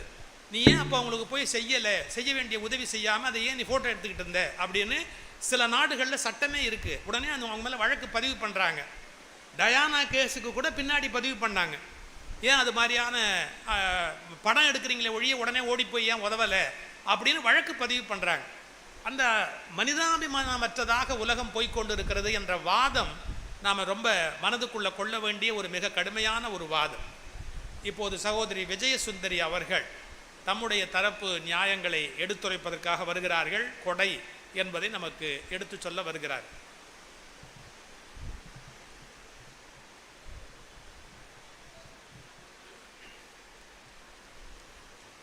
பகவன் முதற்றே உலகு ஆதி பகவன் முதற்றே உலகு அகர முதல எழுத்தெல்லாம் ஆதி பகவன் முதற்றே உலகு. உவகையோடு நாகையினுடைய 30வது மாவட்ட தொடக்க விழாவிற்கு என்னுடைய இனிமையான வாழ்த்துக்களை சோழ நாட்டினுடைய மற்றொரு பகுதியாக இருக்கிற திருச்சி மண்ணிலே இருந்து உங்களுக்கு தெரிவிப்பதில் மிகுந்த மகிழ்ச்சி அடைகிறேன். உங்கள் அனைவருக்கும் என்னுடைய வாழ்த்துக்கள். அன்றைக்கெல்லாம் மன்னர்கள் அமர்ந்திருக்கிற அறைக்கு திருவோலக்கம் என்று பெயர். இன்றைக்கு மாவட்ட ஆட்சித்தலைவர் அமர்ந்திருக்கிற இந்த ஜிஎஸ்பி கல்லூரி குழுமத்தினுடைய இந்த அரங்கம் ஒரு திருவோலக்கத்தை போட காட்சியளிக்கிறது. அதற்கு தனிப்பட்ட வாழ்த்துக்களை உங்களுக்கு தெரிவித்துக் கொள்ளுகிறேன். சரியான ஒரு சூழலில் இன்றைக்கு சமுதாயத்திற்கு தேவையான ஒரு தலைப்பில் தன்னை ஒவ்வொரு நாளும் படித்து படித்து புதுப்பித்துக் கொள்ளுகிற ஒரு நடுவர் பெருந்தகை இன்றைக்கு அருமையான கருத்துக்களை நமக்கு தீர்ப்பாக வழங்கி சமூக வலைத்தளங்கள் கொடைதான் என்ற தீர்ப்பை வழங்க இருக்கிறார் என்பதை முன்னறிவிப்பாக உங்களுக்கு சொல்லி, என்ன காரணம்னா நீதிபதியை சந்தேகப்படுவாங்க, நீங்க ஜட்ஜ்மெண்ட்டை சொல்லக்கூடாது. ஐயா, நாகையிலே இருக்கிறவர்கள் எல்லாம் ரொம்ப விவரமானவர்கள். என்ன காரணம்னு சொன்னா 2004 சுனாமி வந்தது. ஏறத்தாழ 67 கிராமங்கள் தண்ணீரிலே மூழ்கி தத்தளித்து போனார்கள். ஆனா நாகை மாவட்டத்தில் இருக்கிற ஒரு ஊரு, அந்த ஊர் மட்டும் அழியவே இல்லை. ஏன்னு போய் எல்லாருமா ஆராய்ச்சி பண்ணி பார்த்தாங்க. அங்க மணல் குவியல், நெல்லு மணல் 60 அடி உயரத்துக்கு மணல் கூடுகள் அதிகமாக இருந்த ஊரு. அதனால அந்த ஊர் அழியல. அது மட்டும் இல்ல, நம்முடைய முன்னோர்கள் அந்த மாதிரி மணலை குன்று மாதிரி கட்டி அந்த மணல் குன்று அழிந்து போகாம இருப்பதற்காக பனை மரத்தினுடைய ஓலையை சுத்தி கட்டி அதுவும் அழிஞ்சு போகாம இருக்கிறதுக்காக மண்ணை இறுக்கி பிடித்து கொள்ளுகிற தாவரத்தை சுற்றி நட்டு ஒரு பெரிய இயற்கை பேரிடர் மேலாண்மையை பல்லாண்டு காலமாக கடைபிடித்துக் கொண்டிருக்கிற மாவட்டம் இந்த நாகை மாவட்டம் என்ற செய்தியை 2 நாளைக்கு முன்னால சமூக வலைத்தளத்துல நான் படித்தேன். இந்த செய்தி எனக்கு தெரிஞ்சிருக்காது. ஏன்னா நான் சுனாமியையும் பார்த்ததில்ல, சுனாமியை பார்த்தவங்களோடையும் பழகுனதில்லை. சீக்கிரத்துல திருச்சிக்கே வர சொல்றோம். அதுவும் நல்லதுதான். என்ன காரணம்னாங்க, எல்லாத்தையும் நம்மளால பார்த்து அனுபவிக்கிற சூழ்நிலையில நாம இல்லை. இன்னைக்கு கீழடி ஆராய்ச்சிங்கிறோம், ஆதிச்சநல்லூர் ஆராய்ச்சிங்கிறோம், பொருணை ஆற்றங்கரை அது இன்னும் ஆராய்ச்சி அதிகமா போச்சுன்னா 3000 வருஷத்தை தாண்டிடுங்கிறான் தமிழனுடைய வரலாறு. ஆனா ஒண்ணு சொல்றேங்க, நம்முடைய வரலாறுகளை, நம்முடைய பண்பாடுகளை நீங்கள் பதிவு செய்து வைக்கவில்லை என்று சொன்னால் இந்த நாகை மாவட்டத்தினுடைய நூற்றாண்டுகளையும் 1000வது ஆண்டுகளையும் கடந்து கொண்டாடுவதற்கு எப்படி அடுத்த தலைமுறைக்கு இந்த செய்தியை நீங்கள் கொண்டு போக போகிறீர்கள்? அதை பதிவு செய்து வைக்கிற பெரிய களஞ்சியம் சமூக வலைத்தளம் என்பதை மறந்து விடாது. எப்பொழுதுமே இந்த அறிவியல் கண்டுபிடிப்பா அவ்வளவு சீக்கிரம் எல்லாரும் ஒத்துக்க மாட்டான். எப்ப பார்த்தாலும் அதை குறை சொல்றதுக்குன்னே ஒரு 3 பேர் இருப்பான். நான் ரொம்ப நாளா அந்த 3 பேர் யாருன்னு தேடிக்கிட்டு இருந்தேன். அப்பதான் தெரிஞ்சுது, இந்த மாதிரி நாகப்பட்டினத்துல ஒரு பட்டிமன்றம் நடக்கும், அதுல ஒரு 3 பேர் வந்து உட்கார்ந்து இருப்பாங்க, அவங்க தான் இந்த 3 பேருன்னு எனக்கு இன்னைக்கு தான் தெரிஞ்சுது. நீங்க உலகம் உருண்டைன்னு சொன்னான் கலீலியோ, அவனை என்ன செஞ்சோம்? நாம மாலை போட்டு வரவேற்றோமா? அடிச்சே கொன்னோம். ஏதாவது ஒரு அறிவியல் கண்டுபிடிப்பு வந்தா முதல்ல அது ஒத்துக்காது, உதவாது. ஏன்னா அவங்க 3 பேருக்கு சமூக வலைத்தளத்தை முறையா பயன்படுத்த தெரியாது. எங்க அக்கா சாந்தாமணி அக்காவை கூப்பிட்டு ஒரு அரை பக்கம் தமிழ்ல அடிச்சு கொடுங்கம்மான்னு கம்ப்யூட்டரையோ லேப்டாப்பையோ கொடுத்தா அடிச்சிருவாங்களாக்கா? எனக்கே தெரியாது, அது வேற விஷயம். ஆனா என்ன காரணம்? ஒண்ணு தெரியலங்கிறதுனாலயே அதை பிடிக்கலங்க வேண்டியது, ஒண்ணு தெரியலங்கிறதுனாலயே அதை கொடுமைங்க வேண்டியது. அதை பயன்படுத்த முதல்ல கத்துக்கங்க. அதை முழுக்க தெரிஞ்சுக்காம அப்புறம் இன்னொன்னு வேற, நன்மை செய்யும் பாக்டீரியா, தீமை செய்யும் பாக்டீரியா, அதைத்தான் ஏன் நாங்களும் சொல்றோம். உங்க அன்னப்பறவை 1000 வருஷமா சொன்னா தெரியல. ஆனா எங்க சமூக வலைத்தளம் வந்து நல்லதையும் கெட்டதையும் பிரித்து பார்க்கிற அறிவை இளைஞர்களுக்கு கற்றுக் கொடுக்கிற புதிய அன்ன வாகனம் சமூக வலைத்தளம். மறுக்க முடியுமா உங்களால? இன்னொன்னுங்க, இன்னைக்கு ஆசிரியர்கள்லாம் எப்படி மாறணும் தெரியுமா? அந்த காலம் மாதிரி கரும்பலகை வச்சுக்கிட்டு எல்லாம் எழுத முடியாது. இன்னைக்கு டீச்சர் should be a facilitatorங்கறான். என்ன அர்த்தம் அதுக்கு? வெறும் வாத்தியார் பாடம் நடத்துறதுக்காக இன்னைக்கு ஆசிரியரா இல்லைங்க. ஒரு வாத்தியாருக்கு பாடம் தெரிஞ்சிருக்கணும், ஒரு வாத்தியாருக்கு ஓவியம் போட தெரியணும், ஒரு வாத்தியாருக்கு டெக்னாலஜி தெரிஞ்சிருக்கணும், ஒரு வாத்தியாருக்கு பவர் பாயிண்ட் பிரசன்டேஷன் தெரியணும், ஒரு வாத்தியாருக்கு தொடர் பயிற்சி இருக்க வேண்டும். படித்த பேராசிரியர்களை இதுவரையில் உருவாக்கி கொண்டிருந்தோம். சமூக வலைதளம் தான் படித்து கொண்டிருக்கிற பேராசிரியர்களை உருவாக்கி இருக்கிறது. மறுக்க முடியுமா உங்களால? அதுதான் சமூக வலைத்தளம் கற்றுக் கொடுத்த பாடம். மார்க்கோ போலோன்னு ஒரு ஆப் இருக்குங்க. இப்ப நாம செல்போனை வச்சிருக்கிறோம், அதை சில நேரம் நாம சைலண்ட் மோட்ல போடுறோம், அப்புறம் அதை எங்கேயோ தொலைச்சிடுறோம், அப்புறம் வீடு முழுக்க தேடுறோம். ஏன் செல்லுன்னு தேடுறீங்க, அது எங்க இருக்குன்னே தெரியல. எப்படி கண்டுபிடிக்கிறது? அதை வேற சைலண்ட் மோட்ல போட்டிருக்கீங்க. அதுக்குன்னு ஒரு ஆப் கண்டுபிடிச்சான். அதாவது உங்க கொடுமைகளுக்கெல்லாம் தீர்வை கத்து கொடுக்குது, அதை கொடுமைங்கிறீங்க. இது ஐயா பெரிய கொடுமை. ஐயா கொடுமையில இருக்க, அதுல இருந்து வெளியில வர நாங்க ஒரு தீர்வை கத்துத்தரோம். அதையே கொடுமைன்னா அப்புறம் நாங்க என்ன செய்ய முடியும்? நீ கஷ்டப்படாத, மார்கோ போலோங்கிற ஆப் இருக்கு, அந்த செயலியை வைத்துக் கொண்டால் போதும். உங்களுடைய செல்போன் சைலண்ட் மோட்ல இருந்தா கூட தேடணும்னா அந்த ஆப் உங்க செல்போன்ல இருந்தா போதுங்க. மார்கோ அப்படின்னீங்கன்னா பதிலுக்கு உங்க செல்லு எங்க இருந்தாலும் போலோ அப்படின்னு கத்தும். ஆமா ஐயா, இதெல்லாம் தெரியாம அப்புறம் கொடுமைன்னா நான் என்ன பண்ண முடியும்? அதனால நான் மாத்திட்டேன். இது எது எவனோ ஒருத்தனை மார்கோவை கூப்பிடுறது அழிச்சிட்டு, மாமா நீ எங்க இருக்கேன்னா அந்த போனு இங்க இருக்கேன்டா தங்கம்னு திருப்பி கத்துது. பிரச்சனைகள்னு பேசிக்கொண்டு இருப்பதுல முக்கியம் இல்லைங்க, அதை எப்படி தீர்ப்பதற்கு இந்த சமூக வலைதளம் காரணம் என்று சிந்திக்க தொடங்கிட்டான் மனுஷன். இன்னுமா அது தெரியாம கொடுமைன்னு சொல்லிட்டு இருக்காங்க. ஐயா, இன்னைக்கு அரசாங்க திட்டங்கள், ஒரு காலத்துல வானொலியை நான் குறை சொல்லல, வானொலி மட்டும்தான் சுதந்திர போராட்ட காலத்தில் ஒரு கருத்தை மக்கள்கிட்ட கொண்டு போச்சு, இல்லன்னு மறுக்கல. 1940 உலகம் முழுவதும் வெள்ளம், இதோ இப்படி ஒருத்தர் பேசிக்கிட்டு இருப்பார். எவ்வளவு நேரம் கேட்பீங்க? அவருக்கு தொண்டை கட்டி போச்சுன்னா நம்ம கேட்க முடியுமா? இன்னைக்கு அதெல்லாம் இல்லைங்க. அம்மா தண்ணி எப்போ வரும்? வரும் கம்முன்று கேட்குறேன் இல்லம்மா, தண்ணி எப்போ வரும்? சொன்னேன்ல இந்த இப்ப வந்துரும்னு சொன்னேன்ல, இந்தா வந்துருச்சு உன் தண்ணி அப்படின்னு லாரிய காட்டி ஒரு அம்மா சொல்லுது. உடனே பக்கத்து வீட்டு அம்மா சொல்லுது, கண்ணு கலங்காத, ஜல்ஜீவன் திட்டம் வந்தாச்சு, இனிமே நம்ம ஒவ்வொருத்தருடைய வீட்டுக்கும் தண்ணி கொழா வழியா வரப்போகுது, எங்கேயே கை தட்டு அப்படின்னு. உடனே அந்த பிள்ளை கை தட்டுது, அம்மா கை தட்டுறா, கேட்டுக்கிட்டு இருந்தவங்க கை தட்டுறாங்க, குடும்பமே கை தட்டி மகிழுது.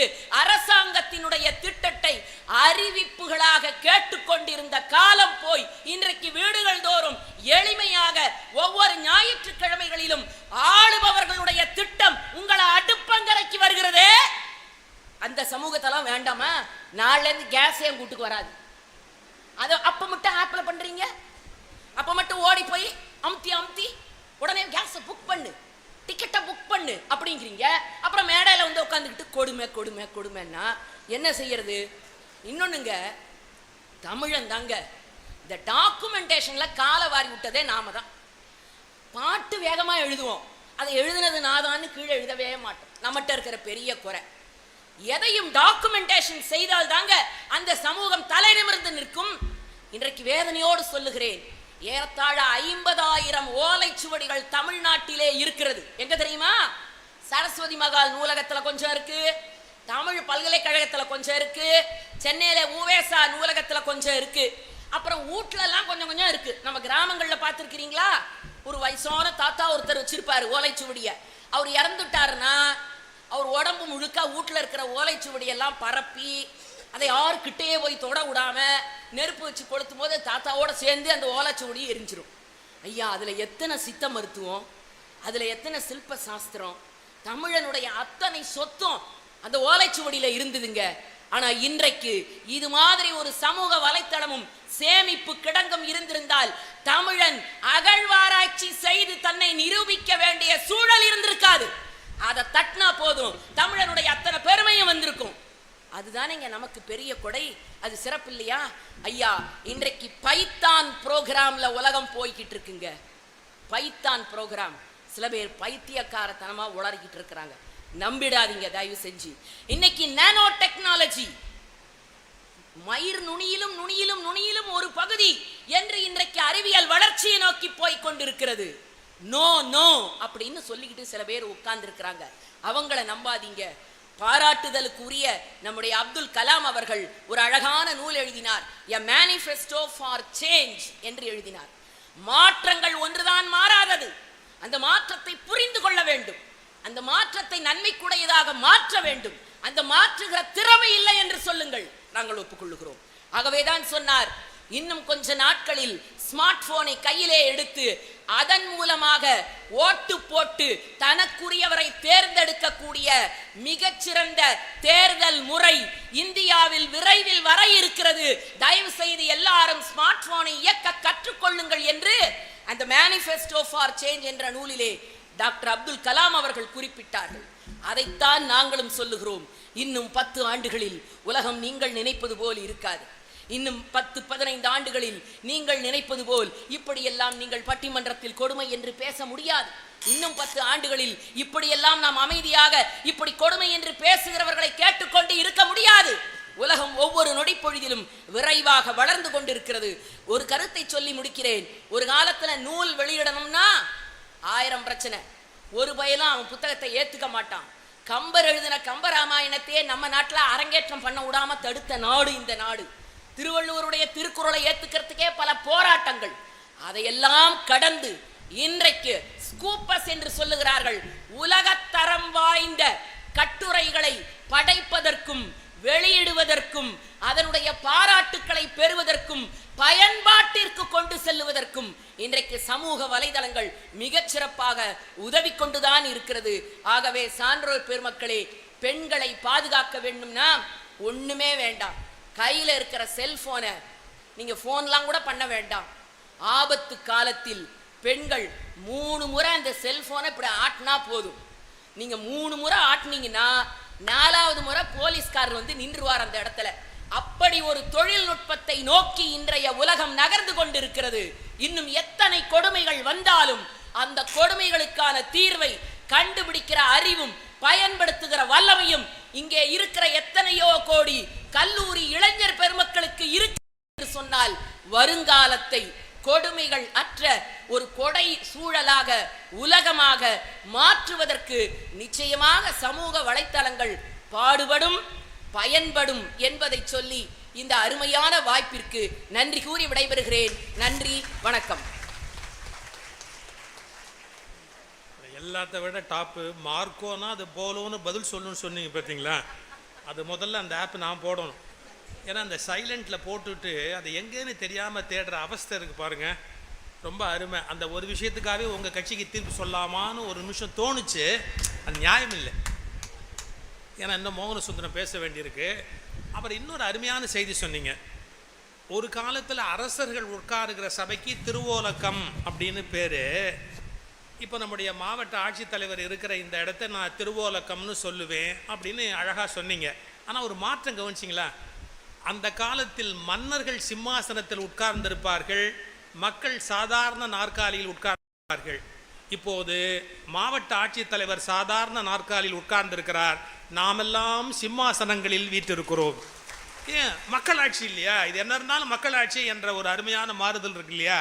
அதையும் ஒரு சிம்பாலிக்காக அங்கே பாருங்கள், நம்ம உட்கார்ந்து சிம்மாசனம் போட்டு அவங்க சாதாரண நாற்காலியில் உட்காருக்கிற மாதிரி அது ஒரு நல்ல மாற்றம் என்பதையும் நீங்கள் பதிவு பண்ணீங்க. இவங்க ரெண்டு பேருமே ஒன்று பண்ணாங்க, கவனிச்சிங்களா? அதாவது சமூக வலைத்தளங்கள் சிக்கல்னா கூட ரேடியோவை சொல்ல மாட்டேன்னாரு இவர். அவங்களும் நான் ரேடியோவை சொல்ல ரேடியோவிலேருந்து ரெக்கார்டிங் பண்ண வந்திருக்கிறாங்க. ரேடியோ ஸ்டேஷன்லேருந்து இந்த ப்ரோக்ராமை ரெக்கார்ட் பண்ண வந்திருக்கிறாங்க. அவங்க தன்னை விட்டுறக்கூடாதேங்கிறதுக்காக இந்த ரேடியோவை மட்டும் இவங்க ரெண்டு பேரும் பாராட்டி பேசுகிறாங்க. இந்த சாமர்த்தியமெல்லாம் எங்கே தான் தெரிஞ்சுக்கிட்டீங்களோ தெரியல, ரொம்ப பாராட்டுக்கள். இப்போ நாம் எதிர்பார்க்குற நகைச்சுவை நயகரா மோகன சுந்தரம் அவர்கள் வருகிறார்கள். கொடுமை கொடுமை பாப்பா, உனக்கும் 10 நிமிஷம்தான். நான் என்றும் வணங்கி மகிழும் நடுவர் அவர்களே, நாகை மாவட்ட ஆட்சியர் மற்றும் சட்டமன்ற உறுப்பினர்களே, பெரியோர்களே, தாய்மார்களே, உங்கள் அனைவருக்கும் என்னுடைய பணிவான வணக்கத்தை தெரிவித்துக் கொள்கிறேன். தமிழ் பண்பாடு யாராவது வணக்கம்னு சொன்னால் திருப்பி சொல்லணும். நான் வணக்கம்னு சொன்னேன், நீங்கள் ஒரு 1000 பேர் இருக்கிறீங்க, எல்லாரும் ஒரே நேரத்தில் வணக்கம்னு சொன்னால் கலவரம் மாதிரி இருக்கும். ஆனால் எல்லாரும் ஒரு கை தட்டினீங்கன்னா நான் அதை வணக்கம்னு சொல்லிவிடுவேன். நடுவர் ஏற்கனவே சொன்னார்ல அப்பப்போ கை தட்டணும்னு. ஒன்றும் இல்லைங்க, கை தட்டுறது அதாவது யுஎஸ்ஏல இப்போ அமெரிக்காவில் ஒன்று கண்டுபிடிச்சிருக்கான் ஆராய்ச்சியில். அடிக்கடி கை தட்டினீங்கன்னா இந்த நரம்பு மண்டலம் தூண்டப்பட்டு 10 வருஷம் ஆயுசு அதிகரிக்குமா. அப்புறம் உங்கள் இஷ்டம். இதை ஏன் நான் அமெரிக்காவிலன்னு சொன்னேன்னா அப்போ தான் நம்புவீங்க, இங்கேன்னு சொன்ன நம்ப மாட்டீங்க. ஒன்றும் இல்லை, ரொம்ப அற்புதமாக பேசுனாங்க சகோதரி. ஏதோ மார்கோ போலோ ஏதோ நாகை மாவட்டத்தில் சுனாமி வரும்போது இந்த மாதிரி பக்கத்தில் நின்று பார்த்த மாதிரி ஒரு மணல் கூடு இருந்தது. அது 2 நாள் முன்னால் தான் சமூக வலைதளத்தில் படித்தாங்களாம். பொய்யா இருக்கும், ஏன்னா சமூக வலைதளத்தில் வர்றதில் பாதியாக தான். திடீர்னு இவ்வளோ பெரிய எலும்பு கூடு, இதுதான் ராவண எலும்பு கூடுன்னு போட்டான், அதுக்கும் லைக்ஸ் வரும், அதெல்லாம் கவலை இல்லை சார். மொத்தமாக சொல்கிறேன், எல்லாத்துலேயும் நல்லது கெட்டது இருக்குது. நம்மளுடைய நாகரிகம் கலாச்சாரம் பண்பாடுக்கு, நம்மளுடைய புத்தால்தனத்துக்கு சமூக வலைதளம் கொடுமை. தூங்கி எழுந்துக்க முடியலங்க. காலையில் எழுந்து வாட்ஸ்அப்பை திறந்தா 60 பேர் குட் மார்னிங் சொல்கிறான். இவெல்லாம் எப்போ எழுந்துக்கிறானே தெரியல. நான் நினைக்கிறேன் அலாரம் வச்சு எழுந்து எல்லாருக்கும் அனுப்பிச்சிட்டு மறுபடியும் தூங்கிறானுங்க. 60 பேராக குட் மார்னிங் சொல்கிறது சரி பரவாயில்ல. சில பேர் வெறும் குட் மார்னிங்னு விட மாட்டான் சார், வேறு ஏதோ எழுதியிருப்பான், அந்த புள்ளி தெரியும், வேறு ஏதோ இன்ஃபர்மேஷன் போல இருக்குதுன்னு தட்டிட்டோம்னு வச்சுங்களேன். 10 நிமிஷம் கழித்து ஃபோன் அடிக்கிறான். நான் குட் மார்னிங் சொன்னதை நீ பார்த்த, ப்ளூடிக் தெரியுது எனக்கு, ஏன் நீ திருப்பியும் குட் மார்னிங் சொல்லலைன்னு. 60 பேருக்கு குட் மார்னிங் சொல்லி நான் எப்போங்க ஆஃபீஸுக்கு போகிறது? இது பரவாயில்லைங்க. காலங்காலையிலங்க, விடிய காலையில் முதல் வார்த்தை நாளை என்பது நிச்சயம் இல்லை, இன்றைய சிரி. நம்ம பொழப்பு தான் ஏற்கனவே சிரிக்குது, இதில் என்ன தனியாக சிரிக்கிறது? இதெல்லாம் ஒரு வாசகமாக தெளிவாக அனுப்புவான். எனக்கெல்லாம் ஜுரமே வந்துடுங்க. வியாழக்கிழமை ஆனால் சில பேர் பார்த்துக்கிறீங்களா, பாபா படத்தை அனுப்பிச்சிட்டு இதை 10 பேருக்கு ஃபார்வேர்ட் பண்ணு நல்லது நடக்கும்னு போடுவான். அனுப்பலைன்னா அது வந்து சஸ்பென்ஸாக விட்டுருவான். நாமளும் மனுஷன் தானேங்க, என்ன ஆக போதோ பயந்து பயந்து பயந்து 10 பேருக்கு அனுப்பிச்சோம். வெள்ளிக்கிழமை துர்கை 5 பேருக்கு அனுப்புனா, சனிக்கிழமை அனுமான் 50 பேருக்கு அனுப்புனா. நான் லேட்டாக போய் அன்றைக்கி நல்லா நாளுன்னு நினச்சி போய் மெமோ வாங்கினேன். முடியலை இவங்க கிட்ட. இந்த யூடியூப் நம்ம பேசுகிறதேங்க, நம்ம 1 ஹவர் பேசுகிறோம் எங்கேயோ, அதை எடுத்து அதை 30 பகுதியாக்கி அதை அவனுக்கு பிடிச்ச தலைப்பை கொடுத்து நம்மளை நாசம் பண்ணி, நிஜமாக தான் அன்றைக்கி நானே பார்க்குற பயந்துட்டேன். பொண்டாடிக்கே பயப்படாதவன் அப்படின்னு என் ஃபோட்டோ போட்டு வச்சுக்கிறேன். நான் ஆக்சுவலாக அது ஒரு இலக்கியத்தில் ராவணனை பற்றி சொன்னேன், என் ஃபோட்டோ போட்டு வச்சுக்கிறான். என் ஒய்ஃபு பார்த்துட்டு கேட்குது, இப்போ இந்த மாதிரிலாம் பேச ஆரம்பிச்சிட்டியா நீ? ரொம்ப கஷ்டமாக இருக்குங்க. கல்யாணம் ஆகி 15 வருஷம் ஆச்சான், என்னடா இப்போ உனக்கு தான் ஆச்சா? இன்றோடு 15 நாள் எங்களை யாராவது வாழ்த்துங்களேன்னு ஒய்ஃபு கூட சிரிச்சா மாதிரியே ஃபோட்டோ அனுப்புகிறான் சார். நமக்கு கூச்சமாக இருக்குது பார்க்கறதுக்கு. இதெல்லாம் ஒரு சாதனையா? விட்டு தள்ளுன்னு இந்த ஃபேஸ்புக்கில் அது சார் எல்லாரையும் பயமுறுத்தக்கூடாது. விழிப்புணர்வு ஏற்படுத்துகிற சமூக வலைதளமாக இருந்தால் பரவாயில்ல. எப்போவுமே பயமுறுத்தினா நம்மளை ஒரு பிபி ஏற்றின நிலையிலேயே வச்சுருக்கக்கூடாது. 2வது தடுப்பூசியை போட்டுன்னு வந்தேன் சார், அன்றைக்கின்னு பார்த்து ஒருத்தர் அனுப்பிச்சிருக்கான் சார். ஊசி போட்டு உடனே உங்களுக்கு ஜுரம் வரணும், வரலன்னா ஊசியில் ப்ராப்ளம்னு அர்த்தம். இப்போ போலி ஊசியும் கிடைக்கிறதாம், இது வேற சார். நம்ப மாட்டீங்கங்க, எனக்கு ஜுரம் வரல.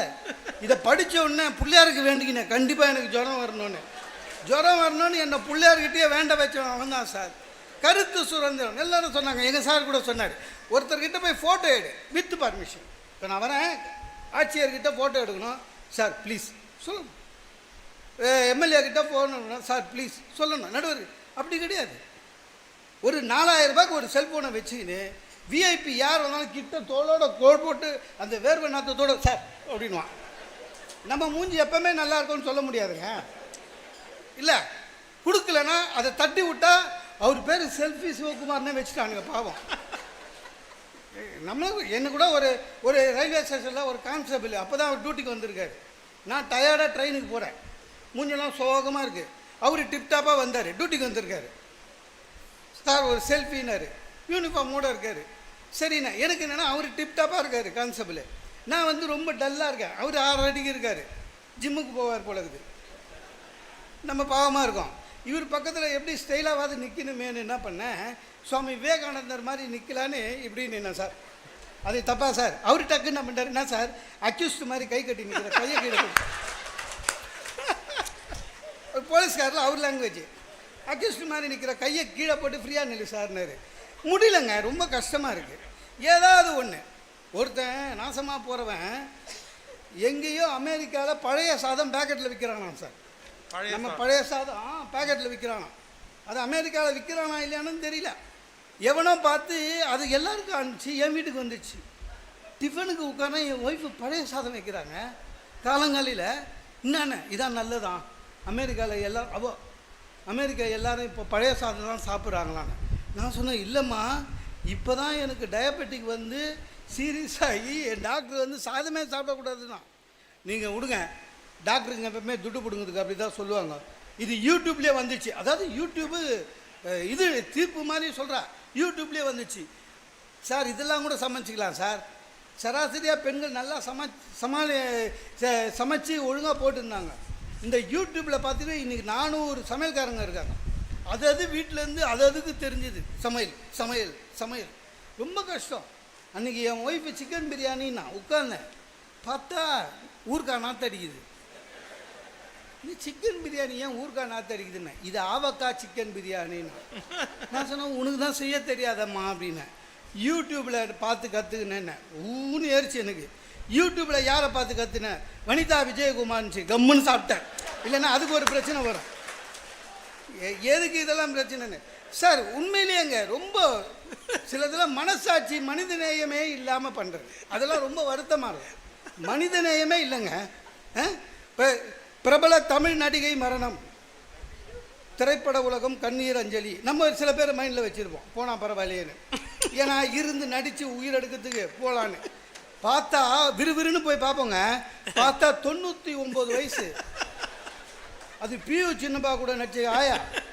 அது போல இன்னும் அது போனா என்ன போலனா என்ன உயிரை எடுக்கிறானுங்க சார் சில பேர்.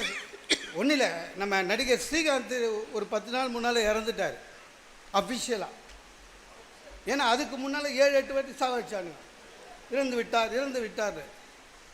நான் ஒரு இன்னொரு பட்டிமன்ற நடுவர் இருக்கார், பட்டிமன்ற நடுவர் நான் பேசியிருக்கேன் அவர் தலைமையில். திடீர்னு இறந்துட்டாருன்னு வந்தது சார். பயந்துட்டேன், சி இறந்துட்டார் நல்ல மனுஷனாச்சுன்னு செல்ஃபோனில் போய் கேட்கலாமான்னு பார்த்தேன். அவரே இறந்துட்டார். அப்புறம் செல்ஃபோன் எடுக்க மாட்டாங்கல்ல, நல்ல லேண்ட்லைனுக்கு போட்டேன். ஒரு ஆம்பளை குரல், சார் ஐயா இறந்துட்டாராட நீ அப்படின்னாரு. நான் மௌனம் சொன்னேன். ஏன் நேரில் வந்து பார்க்க மாட்டியான்னாரு. இது எங்கேயோ கேட்ட குரலாக இருக்குதுன்னு நினச்சேன். நடுவரே எடுத்து பேசுகிறாரு, எவனை கிளப்பி விட்டுக்கிறான். ஒன்றும் பண்ண முடியல. சிலதெல்லாம் நல்லதா கெட்டதானே தெரியலங்க. ஒரு வலைதளம் எப்பொழுதுமே நல்லதாக இருக்க வேண்டும். நல்லதா கெட்டதுன்னே தெரியல. ஸ்கூட்டர் வைத்திருப்பாரா, ஜாக்கிரதை, ஸ்கூட்டரை இப்படி தான் திருடுகிறார்கள்னு காமிக்கிறான் சார். 4 நிமிஷம் ஓடுது. ஒரு கைனட்டிக் ஹோண்டா நிற்கிது, ஒரு 2 பேர் எப்படி திருடுறான்னு 4 நிமிஷம் வீடியோ எடுத்து அமைச்சிருக்கான். எனக்கு என்னென்னா, ஸ்கூட்டர் வச்சுருக்கிறவனுங்கள ஜாக்கிரதையாக இருங்கன்னு சொல்கிறானுங்களா, இல்லை எப்படி ஸ்கூட்டர் திருடுறதுன்னு ஆன்லைனில் சொல்லி கொடுக்குறானுங்களா புரியல. ஏண்டா 10 நிமிஷம் அதை எடுக்கிறியே, அதுக்கு நீ போலீஸ்கிட்ட அவனை பிடிச்சி கொடுக்கலாம்ல. ஒன்றுமே பண்ண முடியாது சார். நம்ம வீட்டு குழந்தைங்க நம்மக்கிட்ட எப்படி ஒன்றாலும் பேசுவோம். அதுதான் அன்பு. இப்போ என் பையனை என்னை வந்து அடிக்கடி சொல்லுவான், அப்போ நீ உண்மையிலேயே மொக்க பீஸ் பாடுமா. இவனுக்கு எப்படி தெரிஞ்சதுன்னு எப்படிப்பா தெரியும் உனக்கு அப்படின்னா, அம்மா சொன்னாக்கான்வா, ரைட் விட்டுரு அப்படின்னு. குழந்தைங்க அப்படி தான் பேசும். ஒரு 3 நாள் முன்னால் ஒரு வீடியோ பார்க்குறேங்க. ஒரு சின்ன பாப்பா அது சொல்லுது, குளிச்சுட்டு பல்லு விளக்கிட்டு தான் சாப்பிட்ணுன்னு எங்கள் அம்மா சொன்னாங்க, எனக்கு எங்கள் அம்மா வேணாம், எங்கள் அம்மாவை மாற்றணும் குழந்தை சொல்லுது. இது உண்மையிலேயே அந்த குழந்தை வீட்டுக்குள்ளே சொன்னால் கூட சொல்லிட்டோங்க. அதை வீடியோ எடுத்து போடுறதுல என்ன நன்மை இருக்குது? எதிர்காலத்தை நீங்கள் எப்படி நாசமாக்குறீங்க? அம்மாவை மாற்றுன்னு சொல்கிறது ஒரு பெரிய பாராட்டுக்குரிய செயலா? ஆக்சுவலாக அந்த குழந்தையோட அப்பா ரெடி பண்ணியிருக்கான் அதை. அவனுக்கு தான் அம்மா மாற்றணும், அதை பாப்பா மூலமாக சொல்லியிருக்கான். ஒன்றும் இல்லை, ஆப்கானிஸ்தானில் உண்மையிலேயே உணவு பஞ்சம். ஐநா சபை சொல்லுது, இந்தியா கிட்ட கொஞ்சம் கோதுமை கொடுங்கன்னு. ஒருத்தர் எழுதுனான் சார், இது என்ன ஒரு சாதாரண இன்ஃபர்மேஷன். ஆப்கானிஸ்தானில் உணவு பஞ்சம், இந்தியா கொடுக்க போகுது. இந்தியா எல்லா நாட்டுக்கும் கொடுத்தது. அதுக்கு இவன் எழுதுனா, ஆப்கானிஸ்தானிலிருந்து வந்த கஜினி முகமது தான் இந்தியாவில் இருக்கிற கோயிலை இடித்தான், சிவன் சொத்து குலநாசம், நன்றி அப்படின்னு போட்டான். எதுக்கு எதிராக எழுதுகிற, ஏன் எழுதுகிற சார்? மூட நம்பிக்கையை வளர்ப்பது உண்மையிலேயே சமூக வலைதளம். உண்மையிலேயே இந்த போன பொங்கலுக்கு 2 நிமிஷத்தில் முடித்து விடுகிறேன். போன பொங்கலுக்கு நல்லா போச்சு. திடீர்னு ஒருத்தன் கிளப்பி விட்டான், இந்த பொங்கல் பிறந்ததில் ஆம்பளைங்க உயிருக்கெல்லாம் ஆபத்தான்னு. அவன் போட்டான். அது பாராடாய் மெட்ராஸ் ஃபுல்லாக போயிடுச்சு. நல்ல காலம் எனக்கு வரல. ஆனால் என் தங்கச்சி பல்லாவரத்தில் இருக்குது, அதுக்கு வந்துட்டு இருக்குது. என்னது ஆம்பளைங்க. அதுக்கு என்ன பண்ணணும்னா, பெண்கள் வீட்டு வாசப்பல்ல அகல் விளக்கு ஏற்றி வைக்கணும் அப்படின்னு. என் தங்கச்சி சும்மா இல்லாமல் அதை படிச்சுட்டு என் வீட்டுக்கு ஃபோன் பண்ணிச்சு, லேண்ட்லைனு. என் ஒய்ஃபு ஃபோன் எடுத்துது. என் ஒய்ஃபு ஃபோன் எடுத்து அப்படின்னு வச்சுது. அந்த 2 வச்சுட்டா எங்கள் சைடு ஆளுன்னு அர்த்தம். யார் மாண்ண? உங்கள் தங்கச்சி அப்படின்ச்சு. என்ன வாண்ண? ஒன்றும் இல்லை, ஆம்பளைங்க உயிருக்கெல்லாம் ஆபத்தான அகல் விளக்கு ஏற்றணுமா பெண்கள்லாம், ஒய்ஃபு. அது உன் தங்கச்சி சொல்லிட்டாங்கன்னு சமையல் ரூமில் போகிறா. எனக்கு இவ என்ன ஏற்றுவாளா இல்லையா? அப்புறம் நான் போய் கேட்டேன், நீ ஏற்றுவியானே? உங்கள் தங்கச்சிக்கும் வேலை இல்லை, உங்களுக்கும் வேலை இல்லை, போங்க அப்படின்னா. சார் உண்மையில் பயந்துட்டேன் சார். அது பொய்ன்னு தெரியும் சார், இருந்தாலும் மனுஷன் இல்லை, அது இல்லாமல் உயிர் நம்புது. சரியா? அப்புறம் சொன்னேன், இல்லடி இப்போ சொன்னாங்களேண்ணே, உன் தங்கச்சி சொல்லி எது நடந்துருக்குது இதுவரை, நடக்குதா பார்க்கலாம். அதாவது நடக்குதா பார்க்கலாம், உயிர் வருதா இல்லையா, உயிர் எழுந்து வேறு வழியில் இவளை இனிமேல் இவகிட்ட பேச்சுவார்த்தை நடத்த முடியாது. அப்புறம் என் தங்கச்சிக்கு நானே ஃபோன் பண்ணி இந்த மாதிரி அகல் விளக்கு ஏற்றுறது ஒய்ஃபு தான் ஏற்றணுமா இல்லை அவங்கவுங்களே ஏற்றிக்கலாமா? சார் உயிர் முக்கியம் சார், நம்ப மாட்டீங்க. நானே விளக்கு ஏற்றி உட்காந்து அணைய போதேன்னு வாசப்பல்ல கன்னத்தில் கை வச்சு உட்காந்துருந்தேன். உண்மையிலேயே ஒன்று சொல்லி முடிக்கிறேன். ஒரு புதிய சமூக வலைதளங்கள் வருகிறது என்றால் உண்மையிலேயே அது நன்மைதான் என்றால், ஏன் காவல்துறையில் 0 கிரைம்னு தனியாக ஒரு கிரைம் டிபார்ட்மெண்ட்டே ஆரம்பிக்கிறாங்க? ஏன்னா அது அதிகமாக இருக்குன்னு அர்த்தம். எப்பவுமே நம்மளுடைய மக்களுடைய ஈஸியாக கிடைக்கிறதுல எது கெட்டதோ அதை தான் நிறைய எடுத்துப்பாங்க. ஆக சமூக வலைதளங்களினால் சில நன்மைகள் உண்டு, ஆனால் மோசமான கொடுமைகள் அதிகம் என்று கூறி வாய்ப்புக்கு நன்றி பாராட்டி விடைபெறுகிறேன். நன்றி.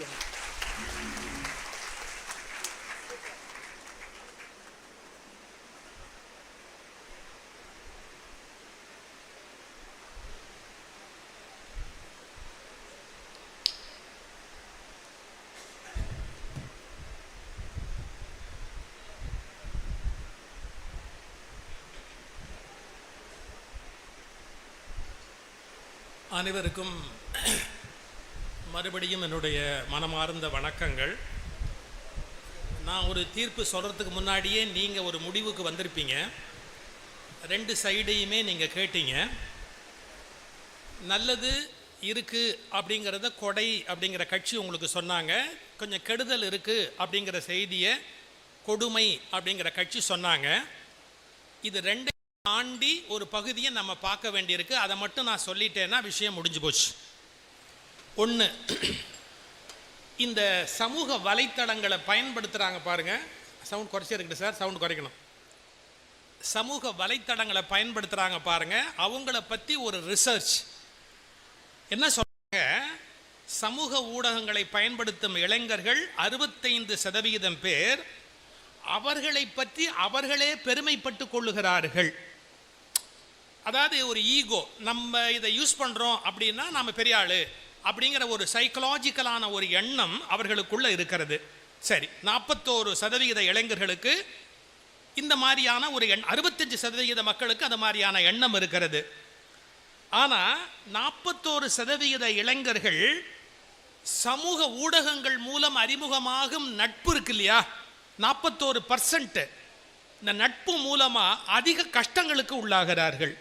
ஏன்னா முன்ன பின்ன தெரியாத நண்பர்கள், பக்கத்தில் நேரில் பார்த்ததில்லை, வெறும் சமூக ஊடகம் மூலமாக வருகிற நட்பு, அது 41% அவர்களை பாதிக்கிறது. 25% இளைஞர்கள் ஆரோக்கியம் இல்லாத, யாருக்கும் பயனளிக்காத வாக்குவாதங்களில் ஈடுபடுகிறார்கள். யூஸ்லெஸ் ஆர்குமெண்ட்ஸு, அவங்க கருத்து பரிமாறிக்கிறது பயனற்ற ஒரு கருத்து பரிமாற்றம். இதெல்லாம் நீங்கள் பார்க்கணும்.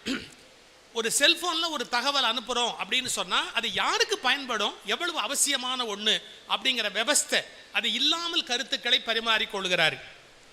இப்போது இந்த சபையே ஒரு நிறைந்த சபை. நம்முடைய சட்டமன்ற உறுப்பினர் வந்திருக்கிறார், மாவட்ட ஆட்சித்தலைவர், இன்னும் பல்வேறு பிரமுகர்கள் பல பேர் வந்திருக்கிறாங்க. எதுக்காக இதை எடுத்து நடத்தணும்? ஒரு பயனுடைய தகவல் ஒருவருக்கு போகணும், மக்களுக்கு போய் சேரணும் அப்படிங்கிறதால தான் ஒரு ஊடகத்தில் பதிவு பண்ணுறாங்க, ஒரு ஊடகத்தில் அதை ரெக்கார்ட் பண்ணி எல்லா பக்கமும் கிடைக்கும்படியாக பண்ணுறாங்க. அப்படின்னா உருப்படியான பயனுடைய கொள்முதல் பண்ணி கொள்ளக்கூடிய நல்ல செய்திகள் அதன் வழியாக போகணுமா இல்லையா? எந்த விதமான பயனும் இல்லாத செய்திகளை பரிமாறுவதால் என்ன பயன் இருக்கிறது? கடைசியாக மோகனசுந்தரம் சொன்னார் பாருங்க, நம்மளை பயமுறுத்துகிற மாதிரி ஏதாவது ஒரு தகவலை அனுப்பிச்சிடுறாங்க, அதை பின்பற்றவும் முடியல, ஏற்றுக்கவும் முடியல, எதிர்க்கவும் முடியல அப்படின்னு. இதை கூட விட்டுடுங்க, நான் எல்லாம் ரிசர்ச் ஓரியன்டாகவே சொல்கிறேன். பொதுவாக மன அழுத்தம், டிப்ரெஷன் சொல்கிறோம், மனத்தில் ஒரு தாழ்வான ஒரு நிலை, இது யாருக்கு அதிகம் இப்போ உலகத்தில் ஏற்படுதுன்னா, சமூக வலைத்தளங்களை பயன்படுத்துகிறவர்களுக்கு மன அழுத்தமும் மன உளைச்சல் நோயும் அதிகப்பட்டு இருக்கிறது. மற்றவங்களுக்கு இல்லை. இப்போ கிராமத்தில் இருக்கிறாங்களே, எல்லாம் பயன்படுத்தாத மக்கள், அவங்க சௌக்கியமாக இருக்கிறாங்க, மன உளைச்சல் அவங்களுக்கு இல்லை. ஆனால் இவங்களுக்கு அதிகமாக இருக்குது. அதை நீங்கள் மனசில் குறித்து வச்சுக்கணும். சமூக ஊடகங்களால் நன்மை இல்லாமல் இல்லை. ஒரு புயல், ஒரு கொரோனா, ஒரு ரத்தம் தேவைப்படுது, இந்த குரூப் பிளட் வேணும் அப்படின்னா அப்படி போட்ட மாத்திரத்தில் ஒரு 20 பேர் ஆஸ்பத்திரியில் வந்து அந்த குரூப் பிளட் கொடுத்துட்டு போகிறாங்க. ஒரு கொரோனா காலம், உடனே ஒரு செய்தி அனுப்ப முடியுது, அந்த வீட்டுக்கு சாப்பாடு போகணும்ப்பா அப்படின்னா அந்த வீட்டுக்கு எப்படியா யாராவது கொண்டு போய் சாப்பாடு கொடுத்துட்றாங்க. ஒரு புயல் வரப்போகுது, அந்த புயல்லேருந்து காப்பாற்றணும், இல்லை புயலில் அத்தனை பேருக்கு அழிவு வரப்போகுது, உடனடியாக அதை தடுத்து நிறுத்தணும் அப்படின்னா அதுக்கெல்லாம் இந்த சமூக வலைத்தளங்கள் பயனுடையதாக இருக்குது. அது இன்னொரு கோணத்தில் நம்ம ஆராய்ச்சி பண்ணி தெரிந்து கொள்ள வேண்டிய செய்தி. இப்போ 2 தரப்பையும் ஆராய்ச்சி பண்ணிக்கிட்டே வரும்போது இது அவ்வளவு அத்தியாவசியமா அப்படின்னு ஒரு கேள்வி வருது. அதுக்கு ஒரு நல்ல ஒரு செய்தி நான் படித்தேன். ஒரு தாத்தா, ஒரு பேரன், 2 பேரும் உட்காந்துருக்குறாங்க. அந்த பேரன் தாத்தா கிட்ட கேட்குறான், தாத்தா உங்கள் காலத்திலலாம் இன்டர்நெட் இல்லையா, ஸ்மார்ட் ஃபோன் இல்லையா, ஃபேஸ்புக் இல்லையா, வாட்ஸ்அப் இல்லையா, இதெல்லாம் இல்லாமல் நீங்கள் எப்படி வாழ முடிஞ்சது, உங்களால் இதெல்லாம் இல்லாமல் எப்படி வாழ முடிஞ்சது? அவர் அதுக்கு பதில் சொன்னார் பாருங்க, அதான் டாப்பு. ஏ தம்பி, அன்பு, உண்மை, நேர்மை, மனிதாபிமானத்தோடு கூடிய மரியாதை எதுவுமே இல்லாம உங்களால வாழ முடியுதுன்னு சொன்னா வாட்ஸ்அப்பும் இதுவும் இல்லாம எங்களால வாழ்ந்திருக்க முடியாதான்னு கேட்டாரு. அப்படி கொஞ்சம் யோசிச்சு பாருங்க. மனிதாபிமானமே இல்லாம யாரை பத்தி வேணாலும் தவறான தகவலை போடுறாங்களா இல்லையா? அவர் சொன்னார் பாருங்க, செத்து போயிட்டாருன்னு போடுறான். உனக்கு ஒருத்தர் பிடிக்கலன்னா நீ பேக் பண்ணி அனுப்பிச்சுடுறத, அவர் செத்து போயிட்டாரு அப்படின்னு உடனே ஒரு செய்தி. எத்தனை தடவை தான் சாவார் ஒருத்தர்? ஒரு 15 தடவை ஒருத்தரை பத்தி போட்டா அது என்ன நியாயத்தோட சேர்த்தி? மனிதாபிமானம் இல்லை, மனதில் நேர்மை இல்லை. இப்ப அதை விட ஒரு பெரிய ஆச்சரியம் என்ன அப்படின்னு கேட்டா, குடும்பத்துக்குள்ளேயே சார் ஒருத்தருக்கு ஒருத்தர் கருத்து பரிமாறுவது. முன்னெல்லாம் உட்காந்து சாப்பிடும் போது பேசலாம், வீட்டில் சாப்பாடு முடிச்சுட்டு பேசலாம். நான் வந்ததுக்கு 2 விஷயம் சொல்லிட்டு போறேன். குறைஞ்சபட்சம் ஒரு வீட்டில் ஒத்துமை இருக்கணும்னா சேர்ந்து சாப்பிடுங்க. என்னுடைய பணிவான வேண்டுதல், குறைஞ்சபட்சம் உங்க வீட்டில் ஒத்துமை இருக்கணும்னு ஆசைப்பட்டா ஒரு வேளையாவது வீட்டில் எல்லாரும் சேர்ந்து சாப்பிட்ற பழக்கத்தை வச்சுக்குங்க. அவங்க ஒரு நேரத்துக்கு சாப்பிடுவான், இவன் ஒரு நேரத்துக்கு சாப்பிடுவான், இருக்கட்டும், எவ்வளவோ கஷ்டம் இருக்கு. முடியுமானா ஒரு குடும்பம் ஒத்துமையா இருக்கணும் அப்படின்னா ஒரு வேளையாவது சேர்ந்து சாப்பிடணும். உங்களால ஒரு வேளை சேர்ந்து சாப்பிட முடியலையா, ஞாயிற்றுக்கிழமை ஹாலிடே அன்னைக்காவது எல்லாரும் வீட்டில் ஒன்னா உட்காந்து சேர்ந்து சாப்பிடுங்க. வாரத்தில் ஒரு நாளாவது. 2வது, நீங்க எத்தனை விதமான மத நம்பிக்கை உள்ளவராக இருந்தாலும் வீட்டில் சேர்ந்து சாமி கும்பிடுற பழக்கத்தை ஏற்படுத்திக்கங்க. சேர்ந்து இறைவனை கும்பிடுகிற பழக்கம், சேர்ந்து சாப்பிடுகிற பழக்கம் இருக்குமானா ஒரு குடும்பத்தினுடைய அன்பையும் பாசத்தையும் அடுத்த தலைமுறைக்கு நாம் கொண்டு போய் விடலாம். அந்த குறைஞ்சபட்சம் அந்த ஒரு செய்தியாவது நீங்கள் மனதில் ஏற்றுக்கொள்ள வேண்டும். பொய், வதந்தி இதெல்லாம் பரப்புறதுக்கு சமூக வலைத்தளங்கள் பெரிய உதவி பண்ணுது. என்ன வார்த்தை? பெரிய உதவி பண்ணுது. நீங்க நம்புனா நம்புங்க. நான் ஒரு புள்ளி விவரம் படிச்சேன். கொரோனா வந்தது இல்லையா, தவறான தகவல்கள் உலகம் முழுக்க எவ்வளவு பரிமாறி இருக்குன்னு ஒரு புள்ளி விவரம் எடுத்திருக்கிறான். அதாவது கொரோனா பற்றிய தவறான செய்திகள், இது அதுக்கு மருந்து, இது அதை கேட்கும், இந்த மாதிரிலாம் புள்ளி விவரம் எடுத்து 9,000 செய்திகள், தவறான செய்தி உலகம் முழுக்க பரிமாறி இருக்காங்க. எதுல? இந்த வாட்ஸ்அப் மாதிரி ஊடகங்கள்ல. இது சாப்பிட்டா சரியா போயிடும், அது சாப்பிட்டா வராது அப்படிலாம் சொல்லியிருக்காங்க இல்லையா. கொரோனா பற்றிய சயின்ஸுக்கு சம்பந்தம் இல்லாத, முழுமையாக நிரூபிக்கப்படாத உண்மைகள் அப்படின்னு பரவப்பட்ட செய்தி 9,000 செய்தி வந்து உலக சுகாதார நிறுவனத்தினுடைய ஆய்வு இது. 9,000 செய்திகள் உலகம் முழுவதும் பரிமாறப்பட்டிருக்கிறது. இது ஒரு பெரிய விஷயம் இல்லை. இப்ப நான் சொல்ல போற செய்தி தான் வருத்தமானது. அதில் 90% செய்திகள் இந்தியாவில் பரிமாறப்பட்டிருக்கின்றன. கொரோனா பற்றிய தவறான தகவல்கள் மக்கள் பரிமாறிக்கொண்டதுல 90% தவறான செய்திகள் இந்தியாவில் பரிமாறிக்கொள்ளப்பட்டிருக்கிறது. என்ன பண்ணுவீங்க சார்? வாட்ஸ்அப்ல ஒரு செய்தி வந்ததுன்னா அது உண்மையா உண்மை இல்லையானே பார்க்காம அப்படியே அடுத்த ஆளுக்கு ஃபார்வர்ட் பண்றான். அது என்ன? முந்தா நாள் எனக்கு ஒருத்தர் அனுப்பிச்சார் சார் ஒரு வாட்ஸ்அப்ல. நான் என்னெல்லாம் விவரம் சொல்ல முடியாது. இப்ப 2 மதங்களுக்கு இடையில கலவரம் ஏற்படுறதுக்கு தகுந்த மாதிரி ஈஸியா மெசேஜ் அனுப்பிச்சுட்டு போயிடலாம்.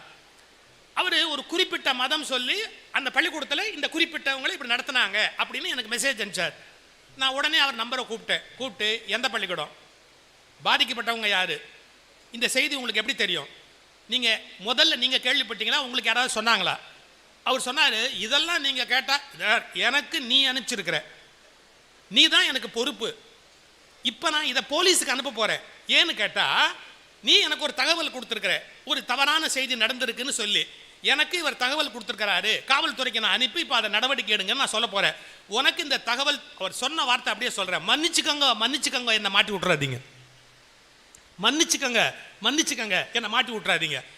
2 மதங்களுக்கு இடையில் கலவரம் உண்டாக்கும்படியான பொய்யான செய்திகளை அனுப்புவது என்பது பாவத்தில் தலையாய பாவம் என்பதை நாம் புரிந்து கொள்ள வேண்டாமா? நம்ம தப்பான செய்தி அனுப்புறோம், நமக்கு தெரியவே தெரியாது அப்படி நடந்ததா நடக்கலையா எதுவுமே தெரியாது. நம்ம பாட்டுக்கு ஒரு செய்தியை தட்டி விட்டோம்னா எத்தனை ஆயிரம் பேருக்கு போகும், ஊரே பத்திக்கிட்டு தெரியாதா சார்? இந்தியாவில் மகாத்மா காந்தி சுடப்பட்டார் அப்படிங்கிற செய்தியை சொல்லணும். அந்த நேரத்தில் மவுண்ட் பேட்டன் வைஸ்ராயா இருக்காரு. மவுண்ட் பேட்டன் அந்த நியூஸ் சொல்றதுக்கு முன்னாடி சொன்னார், மகாத்மா காந்தி சுடப்பட்டார், சுட்டவர் அப்படிங்கிறதுக்கு இதை சொல்லு அப்படின்னார். ஏன்னு கேட்டாங்க, உளராத, மகாத்மா காந்தியை யார் சுட்டதுன்னு தெரியாம போச்சுன்னு சொன்னா ஊர் பத்தி எரியும். அவர் கவர்னர் ஜெனரல் மவுண்ட் பேட்டன் சொல்றாரு, இன்னாருங்கிறத சொல்லு செய்தி சொல்லும் போது அப்படின்னு. ஒரு நியூஸ்ங்கிறது அவ்வளோ இம்பார்ட்டன்ட். 100% பர்ஃபெக்டா போகணும், இல்லாட்டி மக்களுக்குள்ள கலவரம் வந்துடும். இதை பற்றி கவலைப்படுறோமா? நமக்கு வாட்ஸ்அப் வந்ததுன்னா அப்படியே அடுத்த ஆளுக்கு ஃபார்வர்ட் பண்ணுறோம். அதை ஒருத்தன் கிண்டல் பண்ணியிருந்தான் சார். எது? வாட்ஸ்அப்பை கிண்டல் பண்ணியிருந்தான் சார் ஒருத்தன். எப்படி? நமக்கு கீதாச்சாரம்னு ஒன்று வரும் பார்த்தீங்களா? எது நடந்ததோ அது நன்றாகவே நடந்ததுன்னு அவன் போட்டிருக்கிறான். உனக்கு வந்தது உனக்கு மட்டும் அனுப்பியது அல்ல, அது உலகத்துக்கே சொந்தமானது. உனக்கு வந்ததாலேயே அது உனக்கு சொந்தம் ஆகிவிடாது.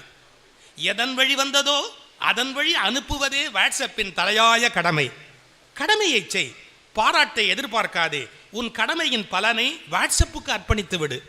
எது உன்னுடையதோ அதை நீ அனுப்பிய உடனேயே அது இன்னொருவனுடையதாக மாறிவிடும். எது உன்னுடையதோ நீ அனுப்பிய உடனேயே அது இன்னொருவனுடையதாக மாறிவிடும். எதுவும் உன்னால் புதிதாக யோசிக்கப்படவும் இல்லை. எனவே அலட்டிக் கொள்ளாமல் உன்னுடைய கடமையை சரியாக செய். எதை நீ அனுப்பினாயோ அது உனக்கே திரும்பி வரும். எரிச்சல் அடையாது.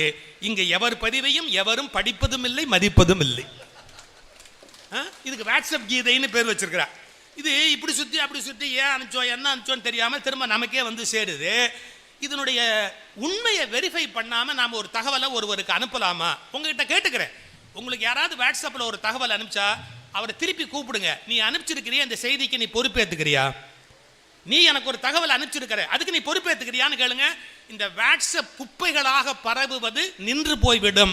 இதுக்கு நாம தான் இன்னைக்கு சபதம் ஏற்றுக்கணும். யாராவது ஒருத்தர் அனுப்பிச்சா அவரை ஃபோனில் கூப்பிட்டு, உனக்கு இது ஃபர்ஸ்ட் ஹேண்ட் இன்ஃபர்மேஷனா, தெரியுமா, இதை இன்னொருத்தருக்கு அனுப்ப முடியுமா அப்படிங்கிறத வெரிஃபை பண்ணணும்.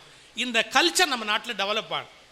அப்புறம் இவங்க ஒரு அழகாக சொன்னாங்க, ஒரு பத்திரிகையில் நீங்கள் எழுத்தாளர் ஆகணும்னா விகடனுக்கு, கல்கிக்கு, குமுதத்துக்கு எழுதி போட்டு என்னைக்கு வருமோன்னு காத்திருக்கணும். ஆனால் இப்போ அப்படி இல்லை. ட்விட்டரில், பல நூல்களில், பல தளங்களில் அவங்க கவிதை எழுதலாம், அவங்கவுங்க புத்தகமாக எழுதலாம், அவங்கவுங்க பிளாக் எழுதலாம். யோசிச்சு பாருங்க. எல்லாருமே எழுத்தாளன் என்ற அந்தஸ்தை பெறுவதற்கு சமூக வலைத்தளம் ஒரு மிகப்பெரிய ஊடகமாக இன்றைக்கு இருக்கிறது. 2 வரியில் ஒரு பையன் எனக்கு அனுப்பிச்சிருந்தான் சார். குழந்தைகள் டம்ளரில் பால் குடித்த மறுவினாடி மீசை முளைத்து விடுகிறது. குழந்தைகள் டம்ளரில் பால் குடித்த முடிந்ததும் அவர்களுக்கு மீசை வளர்ந்து விடுகிறது. இந்த பால் ஒட்டி இருக்கும் பாருங்க, அதை எவ்வளவு அழகா வர்ணிக்கிறார். இன்னொன்று சொல்றான், பிரியாணிக்கு டெஃபினிஷன் சொல்றான் பாருங்க. வாழ்ந்து முடித்த கோழியும் வாழ வேண்டிய முட்டையும் ஒரே தட்டில் செத்து கிடப்பதை பிரியாணி என்று அழைக்கிறார்கள். எப்படி? வாழ்ந்து முடித்த கோழியும் வாழ வேண்டிய முட்டையும் ஒரே தட்டில் செத்து கிடப்பதை பிரியாணி என்று அழைக்கிறார்கள். உயிர் மட்டுமே உலகின் சிறந்த வாசனை பொருள். கொண்டே போட்டான் அந்த 2 வரி. உயிர் மட்டுமே உலகின் சிறந்த வாசனை பொருள். ஏனென்றால் அது இல்லை என்றால் நாறுகிறது. உயிர் மட்டுமே உலகத்தில் சிறந்த வாசனை பொருள், அது இல்லை என்றால் நாறுகிறது. இந்த 2 வரிய ஒரு கவிதையா அவன் எழுதி ஒரு பத்திரிகையில் வரவழைக்கிறது எவ்வளவு கஷ்டம். அவனுடைய பிளாக்ல எழுதுறான். அப்ப அவன் எழுத்தாளன், பேச்சாளன், அவனுக்குன்னு ஒரு இடம் கிடைக்குது. இன்றைக்கு நிறைய கவிஞர்கள் உருவாவதற்கு சமூக வலைத்தளங்கள் எவ்வளவு பெரிய உதவியாக இருக்கிறது அப்படிங்கிறத நம்ம யோசிச்சு புரிந்து கொள்ள வேண்டும். இன்னொன்று சொல்றான், வெள்ளை என்பது அழகல்ல, வெள்ளை என்பது அழகல்ல நிறம்.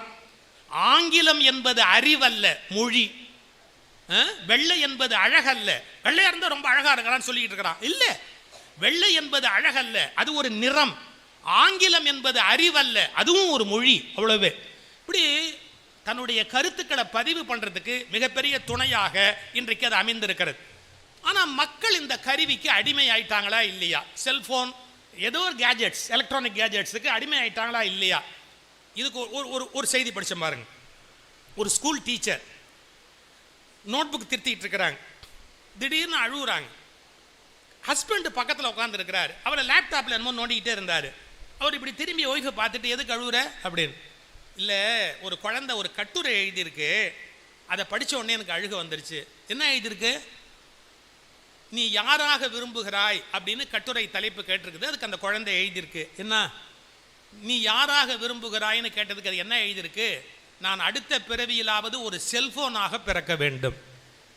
அந்த குழந்தை எழுதுது, அடுத்த பிறவியிலாவது ஒரு செல்போனாக பிறக்க வேண்டும். அப்போதுதான் என் அம்மாவின் மடியில் அதிக நேரம் இருக்க முடியும். ஏன்னா ஒரு அம்மா எப்பவுமே செல்போன் நோண்டிக்கிட்டே இருக்கிறாங்க, குழந்தைய கொஞ்சறதுக்கு நேரம் இல்லை. அந்த குழந்தைக்கு எவ்வளவு பெரிய ஏக்கம் பாருங்க. எனக்கு அடுத்த பிறவி என்று ஒன்று இருக்குமானால் நான் செல்போனாக பிறக்க வேண்டும். அப்போதுதான் என் அம்மாவின் மடியில் நான் அதிக நேரம் இருக்க வேண்டும்.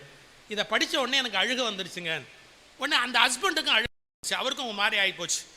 யார் எழுதியிருக்கா அவ்வளோ பிரமாதமான? நம்ம பொண்ணு தான். எதுக்காக சொல்ல வரேன், ஒரு செல்போனில் நம்ம கவனம் செலுத்துகிற நேரம் நம்ம குழந்தைகள், நம்முடைய பேர குழந்தைகள், அவர்களோட நமக்கு நேரம் செலுத்துவதற்கான வாய்ப்பு இல்லையே. மனிதர்களை நாம தொலைத்து விடுகிறோமே.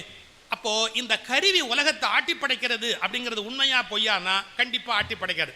இப்போ நான் தீர்ப்புக்கு வந்துடுறேன். ஒரே ஒரு அளவுகோல் சொல்றேன், நீங்களே அந்த தீர்ப்பை என்னங்கிறத கண்டுபிடிச்சுக்கோங்க. ஐயா, ஒரு பொருளை நல்லது கெட்டதுன்னு எங்கேயாவது வரையறை பண்ண முடியுமா? இந்த பொருள் கெட்டது, இந்த பொருள் நல்லதுன்னு சொல்ல முடியுமா? சொல்லவே முடியாது. அந்த பொருளை எப்படி பயன்படுத்துகிறார்களோ அதை பொறுத்து தான் நல்லது கெட்டதுங்கிறதே இருக்கு. நான் இதை ஒரு இலக்கிய உதாரணத்தில் சொல்றேன். சாபம்னு ஒரு வார்த்தை பயன்படுத்துறோம், வரம்னு ஒரு வார்த்தை பயன்படுத்துறோம். இது வரம், கிடைச்ச வரம். இது சாபம்னு சொல்றோம்.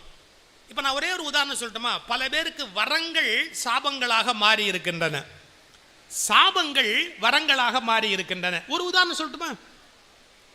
தசரதர் வேட்டைக்கு போகும்போது யாரோ ஒரு பையன் கமண்டலத்தில் தண்ணி இப்படி எடுக்கிறான். அந்த கலபுல கலபுல சவுண்டு கேட்டு யானை ஏதோ தண்ணி குடிக்குதுன்னு அம்பு விட்டுட்டாரு. அந்த பையன் இறக்க போறான். அவன் ஒரே ஒரு வார்த்தை சொன்னான், எங்கள் அப்பா அம்மாவுக்கு கண்ணு இல்லை, அவங்களுக்கு குடிக்க தண்ணி நான் எடுக்க வந்தேன், நீ அம்பை என் மேலே விட்டுட்ட, ஒரே ஒரு உதவி பண்ணு, எங்கள் அப்பா அம்மாவுக்கு தண்ணியை கொண்டு போய் கொடுத்துடு, அவங்க குடித்ததுக்கு அப்புறமா நான் செத்து போயிட்டேங்கிற விஷயத்த சொல்லு, இல்லாட்டி தண்ணி குடிக்காமே அவங்க செத்து போடுவாங்க, தண்ணியை கொடுத்துட்டு சொல்லு. தசரதர் யோசிக்கிறார், தப்பு பண்ணிட்டோம், சரி நான் கொடுத்துட்றேன் அப்படின்னு அந்த தண்ணியை எடுத்துக்கிட்டு போய் அந்த கண்ணில்லாத முனிவருக்கு அந்த தண்ணீரை இப்படி ஊட்டுறார். அந்த முனிவர் மகா கெட்டிக்கார், கண்ணு இல்லை. இவன் கை கிட்டக்க போன உடனே அந்த கையை பிடிச்சிக்கிட்டு சொன்னாரு, நீ என் மகன் இல்லைன்னார்.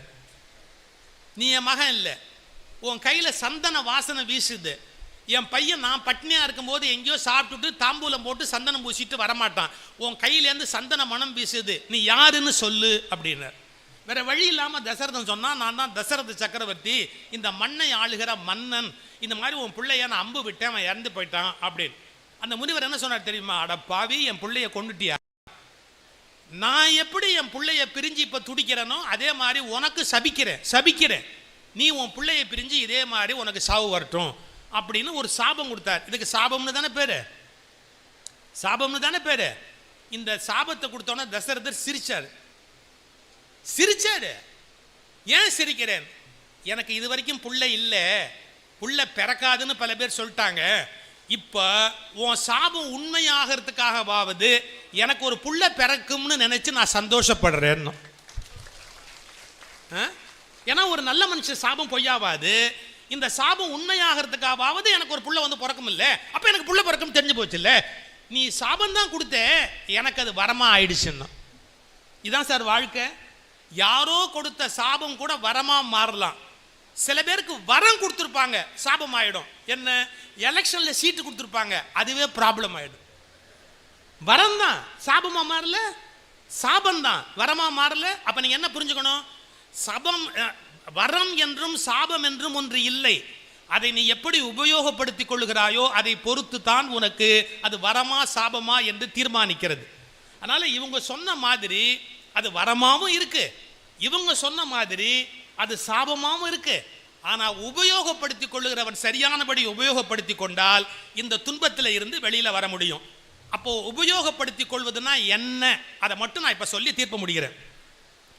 எந்த விஷயத்தையுமே உங்களுக்கு அடிமையா நீங்க பயன்படுத்திக்கணுமே ஒழிய, காரு, விமானம், சொத்து, நிலம், எதுவா வேணாலும் இருக்கலாம், எதுவா இருந்தாலும் உங்களுக்கு அது அடிமையா பயன்படணுமே ஒழிய எந்த காலத்திலையும் நாம ஒரு பொருளுக்கு நாம அடிமை ஆயிடவே கூடாது. நாம அடிமை ஆயிட்டோம்னா வாழ்க்கை போயிடுச்சுன்னு அர்த்தம். ஆனா அந்த பொருளை பயன்படுத்தி கொண்டோம்னா நாம எஜமானனா இருக்கிறோம் அப்படின்னு அர்த்தம். நீங்கள் எஜமானனா இருக்கிற வரை சமூக வலைத்தளங்களால் உங்களுக்கு எந்த சிக்கலும் இல்லை. நீங்கள் அடிமைகளாக மாறிய கணத்தில் அவை உங்களை ஆட்டி படைக்க தொடங்கி விடுகின்றன. இவ்வளவுதான் என்னுடைய ஸ்டேட்மெண்ட். நீங்க அதுக்கு எஜமானனா இருக்கிற வரையில எவ்வளவு நேரம் பார்க்கணும், பார்த்துட்டு ஆஃப் பண்ணுவீங்க, அப்படியே அந்த நெட்டை க்ளோஸ் பண்ணிட்டு அந்த வச்சுட்டீங்கன்னா முடிஞ்சு போச்சு. யாருக்கு பெல் அடிச்சாலும் சில பேர் அவன் போன் எடுத்து பார்ப்போம், யாருக்கு பெல் அடிச்சாலும் அவன் போனை பார்ப்பான். ஒண்ணுமே இல்லாட்டி கூட வாட்ஸ்அப்புக்கு போயிட்டு இதுக்கு போயிட்டு இமெயிலுக்கு போயிட்டு திரும்பி ஃபோனுக்கு வந்து பார்த்துட்டு திருப்பி திருப்பி திருப்பி திருப்பி இதையே அப்படியே நோண்டிக்கிட்டே உட்காந்துருப்பான். அப்போ என்ன ஆயிட்டான்? இவன் சைக்கலாஜிக்கலாக அதுக்கு அடிமையாயிட்டான் அப்படின்னு அர்த்தம். குடி எப்படி போதையாகி பிரெயினில் வந்து ஒரு சாம்பல் நிறத்தில் ஒரு பகுதியை ஆக்கிரமிக்குதோ, அப்படி இன்னைக்கு செல்போன் உட்பட சமூக வலைத்தளங்கள் ஒரு சாம்பல் பகுதியை மூளையில் ஏற்படுத்துது அப்படின்னா. இப்போ நான் வந்ததுக்கு ஒரு எஜுகேஷன் நான் பண்ணிட்டு போகணும்ல. இப்போ சொல்கிறேன் பாருங்க, எப்படி நம்ம அடிமையாகிறோங்கிறதுக்கு there are 3 stages. நீங்கள் கணினியை அல்லது செல்போனு அல்லது இந்த மாதிரி சமூக வலைத்தளத்தை உங்கள் அடிமையாக வச்சிருக்கிறீங்களா, நீங்கள் அதுக்கு அடிமை ஆயிட்டீங்களாங்கிறதுக்கு ஒரு ஆசிட் டெஸ்ட் இருக்கு. அந்த டெஸ்ட்டுக்கு எப்படி போகிறதுன்னு சொல்கிற பாருங்க. நம்பர் 1, உங்கள் நேரத்தில் அதிக நேரத்தை நீங்கள் செலவிட தொடங்கி இருக்கிறீர்கள் என்றால், அந்த விஷயத்தில் உங்கள் நேரத்தில் அதிக நேரத்தை நீங்கள் செலவிட தொடங்குகிறீர்கள் என்றால் அதன் மீது உங்களுக்கு ஈடுபாடு வந்திருக்கிறது என்ற அர்த்தம். ஃபர்ஸ்ட் ஸ்டேஜ் ஈடுபாடு. அது உங்களுக்கு விருப்பமாய் போச்சு, ஈடுபாடு வந்திருக்கிறது என்ற பொருள். ஆனால் ஈடுபாடு இடிபாடுகளை உண்டாக்குவது இல்லை. ஈடுபாடு இடிபாடுகளை உண்டாக்குவதில்லை. ஈடுபாடோட முடிஞ்சு போயிடும்.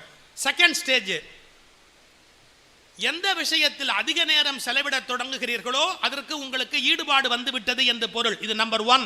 2, அந்த விஷயத்தில் மட்டுமே அவர் கவனம் செலுத்த ஆரம்பித்தால், இதுதான் செகண்ட் ஸ்டேஜ்.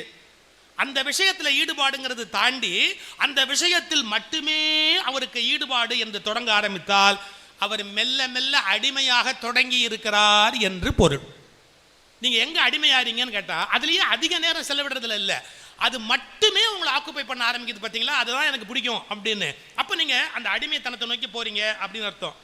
3வது ஸ்டேஜ், நீங்க பெர்ஃபெக்ட்டா அடிமை ஆயிட்டீங்கிறதுக்கு என்ன அர்த்தம் தெரியுமா? என்ன? வேறு எதிலுமே அவருக்கு கவனமே இல்லை என்றால் அவர் போதையாகி அடிமையாகவே ஆகிவிட்டார் என்று பொருள். ஸோ இந்த 3 ஸ்டேஜில் நீங்க எந்த ஸ்டேஜ்னு நீங்க தான் பார்த்துக்கணும். நான் தீர்ப்பு சொல்றதுக்கு யோகியது இல்லை. ஏன்னா ஒருத்தருக்கு பச்சை விளக்கு எரியுது, ஒருத்தருக்கு ஆரஞ்சு விளக்கு எரியுது சிக்னல்ல, ஒரு சில பேருக்கு சிவப்பு விளக்கு எரியுது. இப்போ உங்க வண்டி எங்க நிக்குதுன்னு நீங்க பாருங்க. வெறும் ஈடுபாடு உடையவராக இருந்தா தப்பிச்சிட்டீங்கன்னு அர்த்தம். ஆனா அதை தவிர வேற விஷயத்துல உங்களுக்கு ஆர்வமே இல்லை அப்படின்னு அதுல மட்டுமே கவனம் செலுத்த ஆரம்பிச்சா நீங்க அடிமையாக தொடங்குறீங்கன்னு அர்த்தம்.